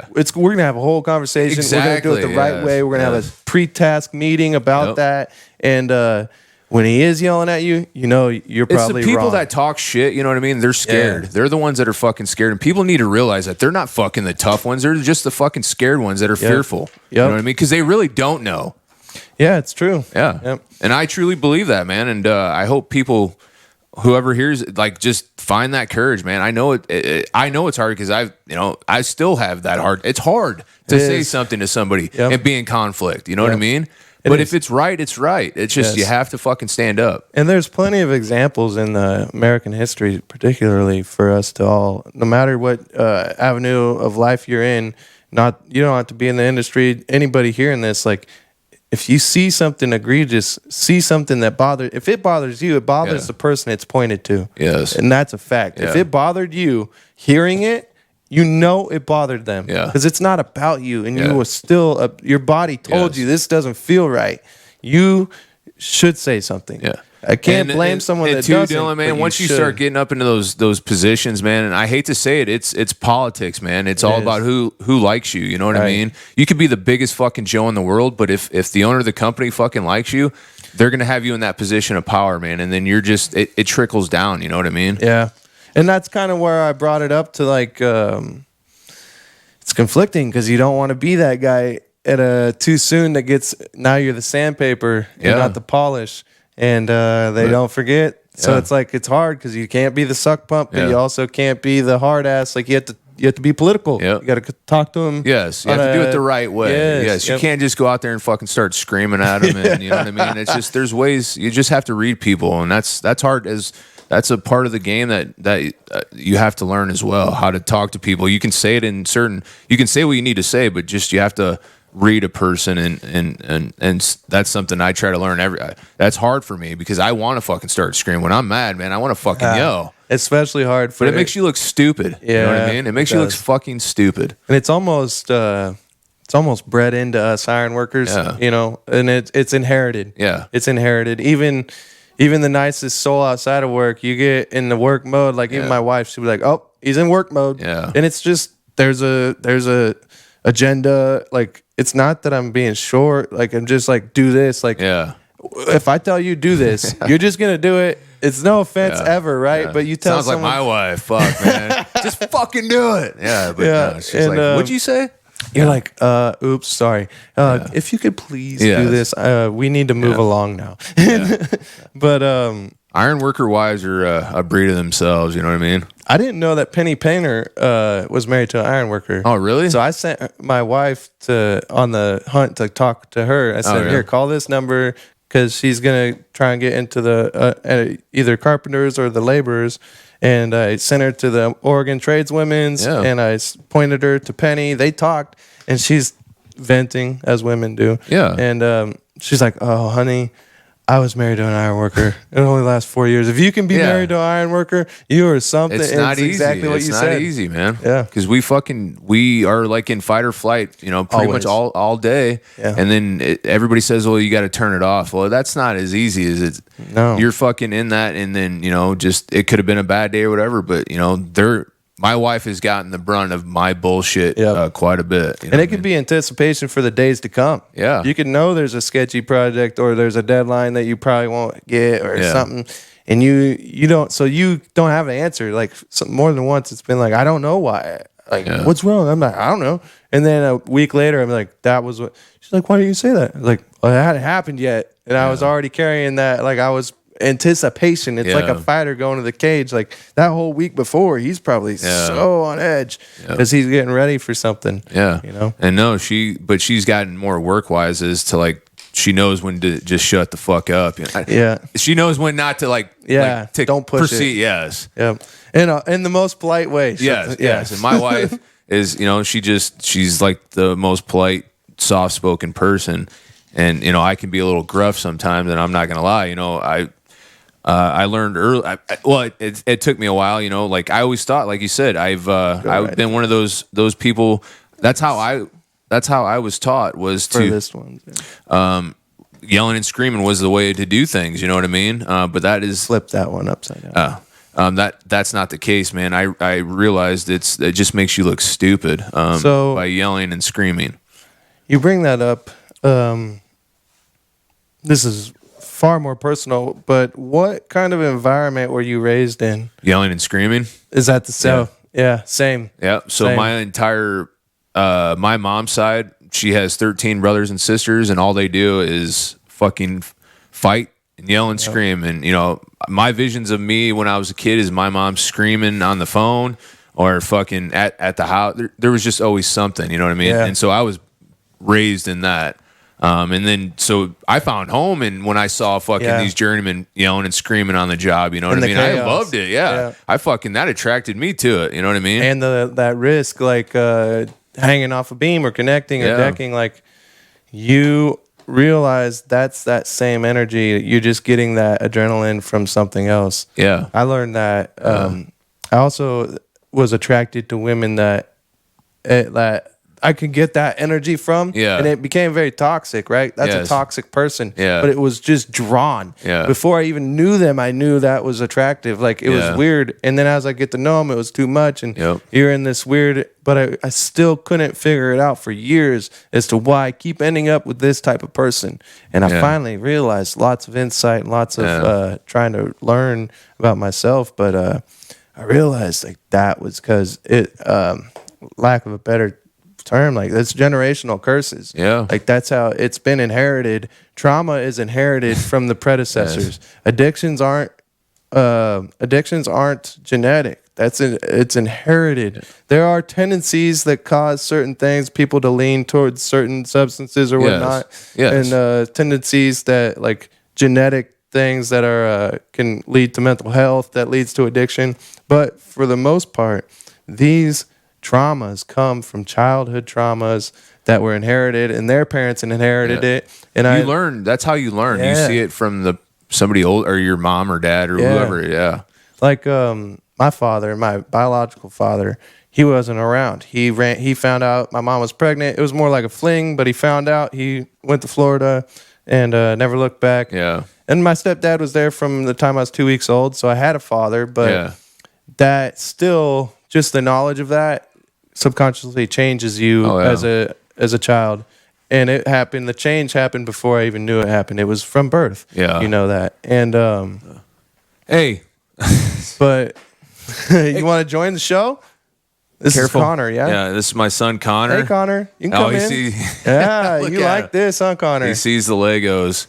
You got Dad over here building Legos. You want to join us? And this is my daughter, Audrina. Hi, Audrina. But yeah, Dad's almost done. Can you give me a few more minutes? And then Dad's almost done, and we'll go ride scooters. Meow, can you take him, please? Thank you. We're almost done. Go see Sissy. Hey, It'll be all right. It'll be all right. We're almost done. Just grab him. 10 more minutes. 10 more. Yeah. So yeah. Oh, he's so cute. Yeah. He's like, Oh yeah. know what those Exactly. are. Yeah. Exactly. Like, what the hell is that? What do we got here? so what I was saying, Yeah. oh, you feel free. Yeah. No, it's yeah. Might have to. That's okay. But we'll. So- I'm always. Yeah. We'll have to. No. Just kind of. Just say. I'm glad that I'm able to do this, Dylan. You know what I mean? I'll definitely come back on. I mean, maybe when I don't have, I'll make sure that I don't have kids. Oh, dude, just it's no problem. Yeah, Like I know, said, but I did it more with focused. My, I had my baby was screaming in one of my episodes. It's no big deal. And I appreciate you letting me come on or come to your house and welcome me into your home to do this. Worries, brother. It was a blast. To finish that thought that I was touching on before we wrap this up. That same actions were done to him from his father, and it took him so when he did it, he wasn't thinking about him doing it. It just happened, and then it wasn't until we were communicating that he even realized this was something that was done to me, and my subconscious, my instincts just told me to do the same. Like he got that flight just like his father did to him, and it.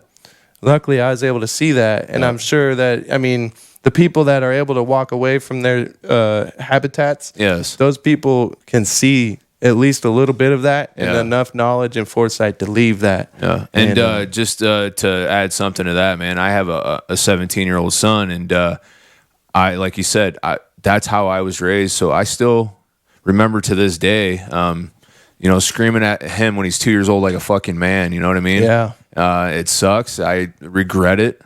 But I learned my lesson. I'm not saying that I'm perfect and I don't do that anymore. Yeah, I get frustrated and I want to scream, but I'm more aware of it, and it doesn't. I tend to catch it a little bit quicker than I used to. You know what I mean? As you grow and learn and stuff. But yeah, we were kind of touched on that at the beginning. Yeah, that has become much more apparent for me. Yeah.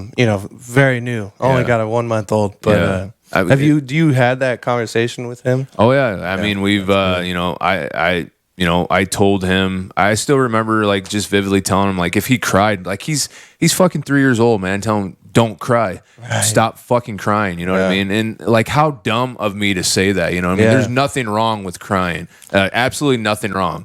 But that's the way I was taught, It was just, for some reason, I don't know why. But I 100% regret it. I can't change it, but I let him know, I do apologize. That was me being a new dad and not understanding anything, what I mean? Still becoming a human being. Exactly. Really. Still becoming a mature. Yeah. My father was my stepfather. He grew up in a environment I can only imagine what it was like, because my mother, they've been married for over 20 years, and she doesn't know about his childhood. Yeah. And so we had the conversation at about 17 about his downfalls and the things that affected me and how they did. Yeah. And it was with some anger, but not resentment, like hurt. Yeah. And but having that conversation, and he's doesn't talk a lot, so you still didn't get a lot out of it, but you could tell he heard, and it hurt him hearing it, and he was empathetic. But having that out there, it changed our relationship, and it made me realize once you could get it off your chest and it's not clouding your thoughts, I realized this man probably did, especially now. But we already talked about it years ago. But especially now, he did better than he tried. He tried to do better. And just like I'm gonna try, just how you still carried some of it, but you did better, I'm sure, than the people before you. And so that's all that. As long as, again, back to the whole plot of this, as long as you're doing everything that you set out to do, and you gave it your all, even when you make mistakes, and you can be apologized for that and recognize it, as long as you accountable. And that's what I tell everybody. I have no tolerance for unaccountability. Yeah. I don't care if you're my wife, my kid, and granted, gonna have Yeah. to be softer. Yes. And I'm learning that, and Yeah. I've been learning that, but I still have zero tolerance, and it's hard Yeah. because I hold myself to accountability of no matter what I did, if I did it, consciously made that decision Yep. or not, but mostly when I do, I have to make a point to be apologize because Yeah. it wasn't there in my past. Exactly. And that was a very proud people I grew up, was raised by that didn't apologize. Well, everybody thinks, and I still like, even now being an ironworker, to be vulnerable for a fucking second just to say, hey man, something's wrong or whatever, that's weakness. You know what I mean? So I don't fucking bullshit. We got to change that as well. So I'm glad you brought that up. That was, so I went and spoke to those probationaries for 10, 15 minutes with KJ. And that was one of the things that I pressed harder than anything, especially being the welder that has to fix all the bad welds. Like, just acknowledge your faults. Yes. Just admit to them. That will go. Someone will grab you and just be like, you can't do this? Yeah. Shit. And show you. Yep. And if not, they'll do it when they have time. They never going to forget that you opened up and you said, I don't understand. Even as journeyman, like, I don't know. I'm not comfortable here. There's fucking journeymen that still don't know. I don't know. Never will. No, You never exactly. And to just say, hey, man, I don't understand this. Can you just show me? Show me again. If you know what's wrong with that. There's nothing wrong with that. Yeah. You know what I mean? Be vulnerable for a second and stop. You know, man, I get so fucking angry just thinking about it. Just, you know, people talking shit about somebody because they're trying to be vulnerable. And it goes back to, you know, not to change the subject, but suicide prevention, all this stuff that if you really dug into what that means in construction, because people didn't have somebody to talk to when we're with these people for 8+ hours a day. If there's people out there that could go talk to somebody and just be vulnerable for a second and not call shit on them or shit on them for just being vulnerable, then things may be different.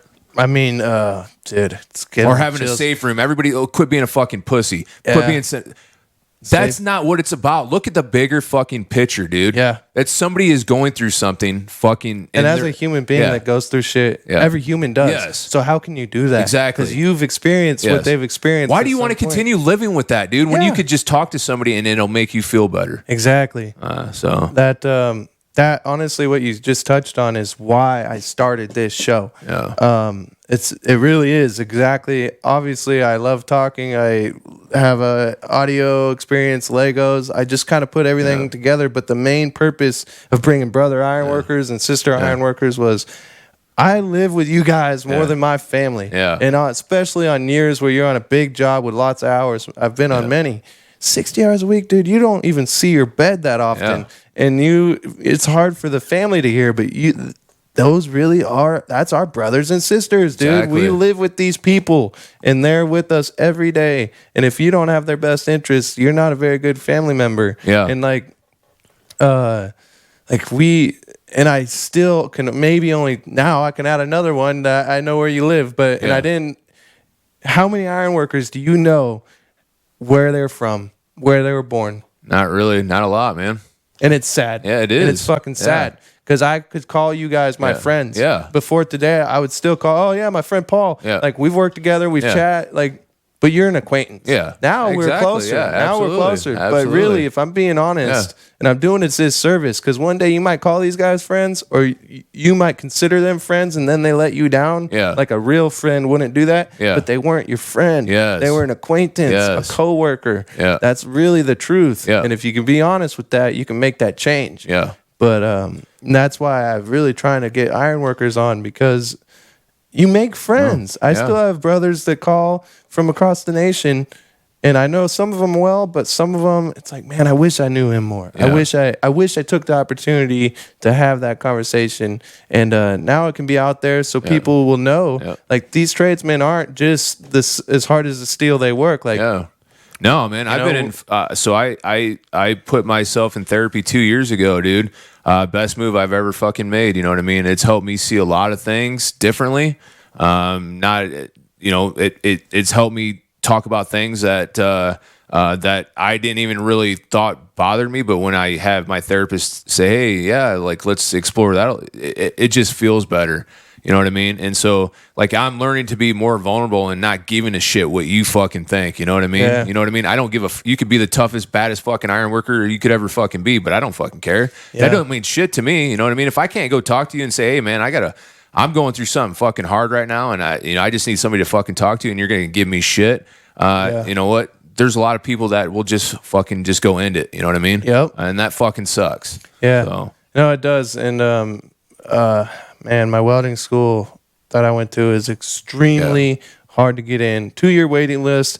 You have to sign a contract saying you will not work a job while you're in this program for 9 months. I did 48 and a half units in 9 months. Damn. That's a full degree, more than a full degree. Yeah. And that wasn't GE. That was all welding. Yeah. And all knowledge on the trade, the prints, CWI stuff. It was in depth. Yeah. And as a freshman, you're not even allowed to take more than 12 units or 15 units. And I did all that my freshman year. Yeah. And so, like, the amount of dedication it took, you must have really wanted it. Yeah. And we've lost 7 brothers since. Yeah. And that's not even our 10-year anniversary, or our 10-year reunion is coming up in 2 years. I highly encourage you to get in just to the numbers and in construction, man. It'll blow your mind away. Yeah. Like what it is, man.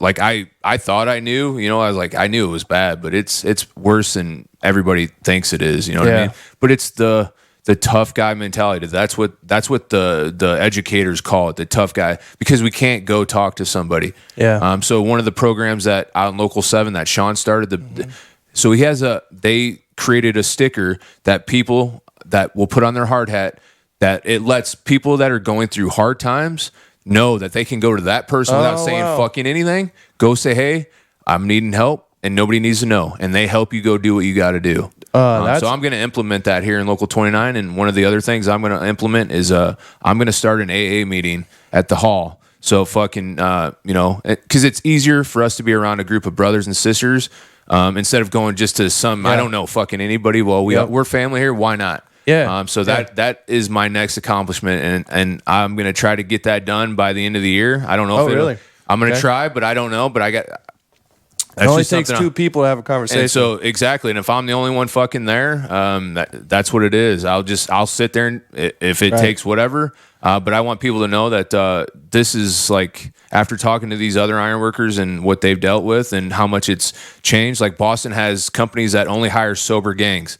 I mean, and so you're around people that want to be sober. Yeah. You know what I mean? They're not going to look down on you. And I could say from experience, right? I've had my own, not abuse, but my own experience with substances. Yeah. And when you get on a job, I could not have an itch for years. Yeah. And now you're on a job where those kind of people are there, and you're like, oh, fuck. Yeah. They start talking about it. And it's fun when you're doing it. So you start remembering, oh, man, you're not thinking about the bad times because they're talking about the good. And then you kind of like, oh, man, that would, I remember, And I encourage people to talk shit to me because I'm going to fucking prove you wrong. You know what I mean? I don't fucking care. I want us to learn where we can be vulnerable. You know what I mean? Because that's the only way we're going to change, dude. Yeah. That's the only way we're going to keep our brothers and sisters around and not go take their life. Like Bree, we did you know. You touched on that. Yeah, well, she committed suicide, but I asked one of her good friends, Sam, like, looking back on it now, did you see signs? And she said, absolutely. Yeah. There was signs that she had that in her. Yeah. But she probably you can't do that as a woman, especially, you know, thinking if you fucking go say, hey, I'm feeling a certain way, you can only imagine, you know what I mean?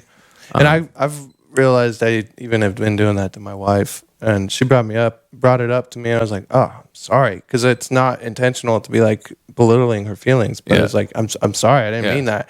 I hear and empathize. It just, when it's every day, sometimes it seems like repetitive, but you know, myself personally, I'm diagnosed bipolar. I've been bipolar since 2018 is when I found out. Yeah. And finding that out, you go through some dark times. Oh, yeah. You start reflect on all things, that any bad situation, any good thing that turned bad, and you start seeing your own actions in these things that were oblivious before. Absolutely. Because you didn't understand. And dude, there was a lot of dark times, and there was I went to the psych ward. I spent 3 days there. It was getting serious, and no attempts or anything, but it was definitely plotting and just in a toxic relationship. And actually, the the person I was with is my wife. Yeah. And we both were in a mental state not to be with each other. Yeah. But we separate for years. We came back. The people we thought the people we fell in love with, that's who we became. Yeah. And but man, you could talk to my wife, dude. I'm a grown man. She'd come home, and this was before I started I suffer from depression and anxiety. A fucking grown man in a dark room crying, dude, and having no idea why. Yeah. Yeah, it sucks. Yeah, and it's And that's when I knew I had to fucking do something. What the fuck? Yep. So, I was close, man. I wanted to fucking end it. But it's look at everything you've done. Yeah. So it gives me motivation. Yep. So to try to make a change, I guess the only way to change things is taking action, man. That's what I've learned. You have to take action. Yeah. So. Well, shit, Paul. It was a pleasure. This has by far been probably my favorite podcast. No, man. I appreciate you doing this, man. It's just this is how we're gonna get the awareness out of everything we want to talk about. And then, by the way. We fucked up. Not to plug this. You brought it up, but we didn't give the title. But Paul has 2 podcasts, right? You have Chasing the Hook, and then what's the other one? So for the Bridging local? the Iron, Bridging the Iron with Ironworkers Local 29, and then like you said, I got one with one I do on the side. It's called Chasing the Hook: Ironworker Stories and More. It's just talking to retired ironworkers who worked previous, how they did it back in the day, to just get their perspective to keep those stories alive, because. One of the biggest things that I remember as being an early apprentice, young apprentices, you would go in the shack. This is before phones. You're sitting on your phone. You're pictures. You're talking. That's when everybody talked, and old timers would be in there talking about the old jobs. Yeah. And so that was the whole idea behind it. We had an old timer bringing some photos, dude. One time, that was like the coolest thing. Yeah. And it's different when it's look at my phone. Yes. But when he had real pictures, they were old and faded. And like, whoa, like that's real history right there, dude. It's I'm a history fucking fanatic. I love, and I want to make sure that everybody knows what the Union Ironworkers do and who we are and what we're. I mean, we've built America. We built the world, dude. A lot of these ironworkers have gone across the world. You know what I mean? And that should be something to be very proud of. You know what I mean? I think it was Teddy, I can't. So I found this quote one time, and I can't recall what president said it, but it was at the end of World War II. And the man, I literally have tried, I could not find it, but he gave the credit to the victory of the war to the welders. 100% said we would not have won this war without the welders. Yeah. Because, and that, is a broad term back then. The welder was iron worker. They built the ships. Yeah. So all the welders, without that fleet, in the Pacific, on top of that too, they built all those ships. Yeah, and it was women. Yeah. Dude. Most importantly, we need to state that. Women built this shit. We were in the field. Yeah, the men were at war. Yes. The women stepped up and they started building. They started doing the ironwork. Where do you think Rosie the Riveter came from? All that, So suppressed, that knowledge. Yeah. That knowledge. That should be fucking celebrated. Women are, I'm so glad that we have women in our trade. Like some of the women we have now, they're going to be the leaders. I mean, I can just see it. I mean, if you don't see it, you're blind, dude. And I was a welding instructor at a trade school in Florida. And I've taught other people, like I've been in positions of authority, foreman and whatnot, and had apprentices, non-union, to where I was teaching. Yeah. The women pick it up the fastest. Yeah. I don't know if it's the lack of ego or I got something to prove or what it is. They don't give a shit what you think either. They just fucking do it. Yep. They already walking through the door. Yeah. They threw that give a fuck out because if they gave a fuck, they wouldn't be here. Yeah. They wouldn't be there. They don't want to get abused by the men. Yep. The men, especially 5-6 years ago or 20 years ago or 100 in the 50s when they're doing it. Yep. That was hard. Oh, yeah. And they're women, man, it's the strongest human being on earth is a woman. Yeah. We could never do what they do. Yeah, no. There's no way. Yeah. And I don't think that's said enough either. But what is the Bridging the Iron about? Because you touched on the Chasing the Hook, and that's very... So Bridging the Iron is just bringing more awareness on top of using it as a organizing tool.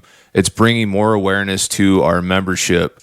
As we've talked about a little bit ago, is that a lot of people they don't want to be a part of they don't want to know what's going on in our local. I get it.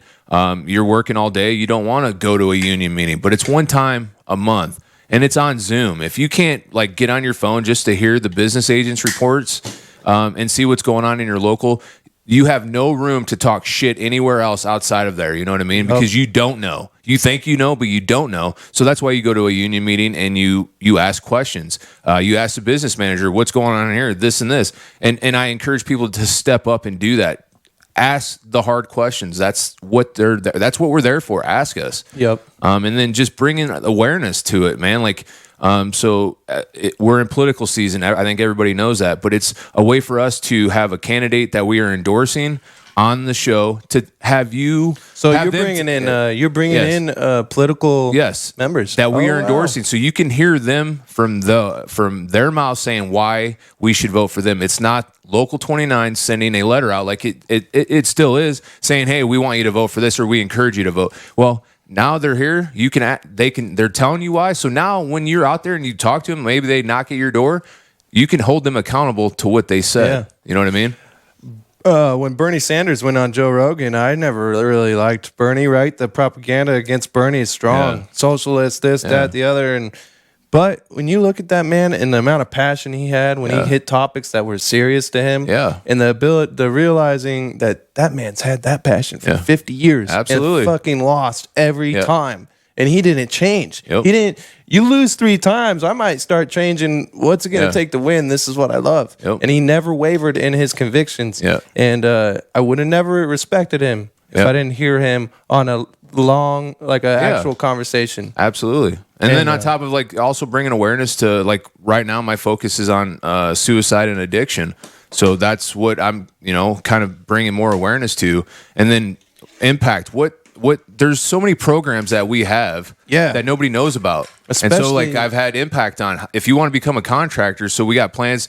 Does most women in our trade know that we have maternity leave that you get paid for 6 months? I can almost guarantee you they don't. So I like that. I like what you said about that. I have a question. What do you got? Because again, I mean, obviously women have a long ways to go, but something that's not taken into account, it's hard to be a good father. Yeah. And we don't have those rights. Yes. And I what I've heard is that they're working to do that, but we have to pay for that. So as a membership, we would have to agree to those terms, or we bring it up to our business managers. So if you're not at the union meeting, or you don't go to the hall and ask, how do you know? Right. You know what I mean? Yeah. And I don't want to speak on that because I really don't know exactly what's going on that. Because if I say something, somebody's going to hold me accountable, and I really don't know yet. Yeah. So, but I know that there's talk of that, because you're right. There's fathers. There may be a situation where your wife can't work; she's in bedridden, and who's going to take care of her? Yes. You know what I mean? My mother was bedridden for 3 months with me. So that. If you're the husband, you can't go to work. You got to take care of your wife. You know what I mean? So, and like for me, we're not at home. Yeah. This is not my home. This is my home. Yes. But I don't have nobody. Exactly. I have nobody. Yes. And all the people I have are right there on the iron with me. So who's going to help? Yeah. And my wife's at home, first-time mother, has her own anxieties, her own adjustment issues, and totally changing of identity. She only lived in Florida and Minnesota, and so it would have been way easier, and definitely would have took advantage of a month, even 1 month. Yeah. And grateful to have our pay time off. Yes. At least we have that. I think that's, I mean, at least we have that. Yes. But to see how much a woman had to not even get they have 6 months prepartum and then postpartum as well. And we didn't even get 3 weeks or a month of postpartum.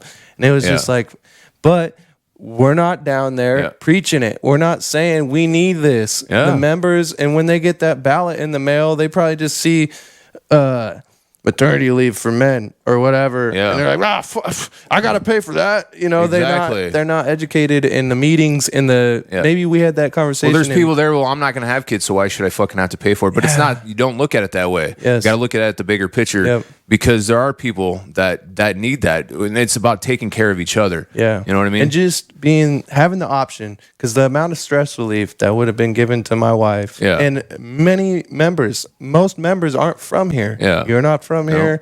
most members aren't from here, and that is scary as a new. Just experiencing it with her, it's scary for her to go through that alone. And she's actually currently with my family while I'm in school, so it's a double dip. She gets the help she needs and feels stronger as a mother, and I also get the time to focus on school.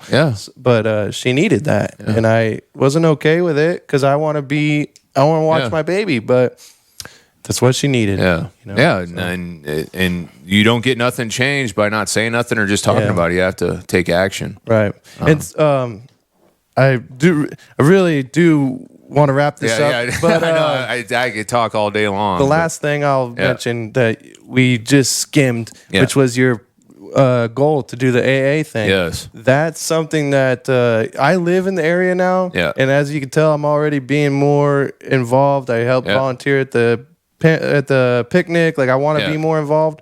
That's something you definitely can lean on.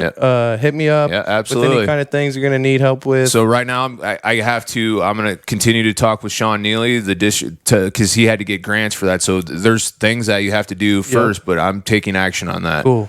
So I'm going to try to at least get something, because I have to get, I'm gonna do it at the hall, you know what I mean? And so, but I got to figure out all that shit, how that works. Even like the sisterhood of the ironworkers or whatever, don't they meet at sidelines or something? Yeah, and they there's times where they can meet at the hall as well, and I don't see why. I think that's something that I don't see why anybody would look down on that. You know what I mean? I think it's needed. Yes. And so I see the need for that, and I think more ironworkers would be willing to be in talk about their issues in a group of ironworkers instead of like a stranger at just an AA meeting. And I can name off 3 men in AA right now. And so if we start it, and that's how we build shit, you know what I mean?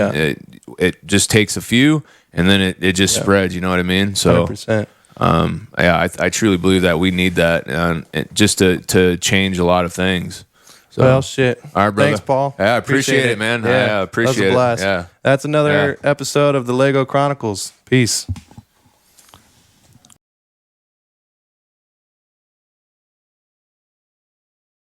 Yeah, way better. Yo, what's good, Lego addicts? It's Dylan with Brick Fever, and today we're going to be finishing the Mopar drag strip set. This has got the 2018 Dodge Challenger SRT Demon right here, which my dad and I completed on episode 13 of the Lego Chronicles podcast. You can find that right there. And then we just ran out of time. I try and keep those shows about an hour and a half, and this went over 2 hours. So we wrapped it up with this one build. It was a great time. Don't miss it. And now I'm going to finish it. He has since gone back to California, so I'm going to build the 1970 Charger and the light tree for the strip. So let's get it.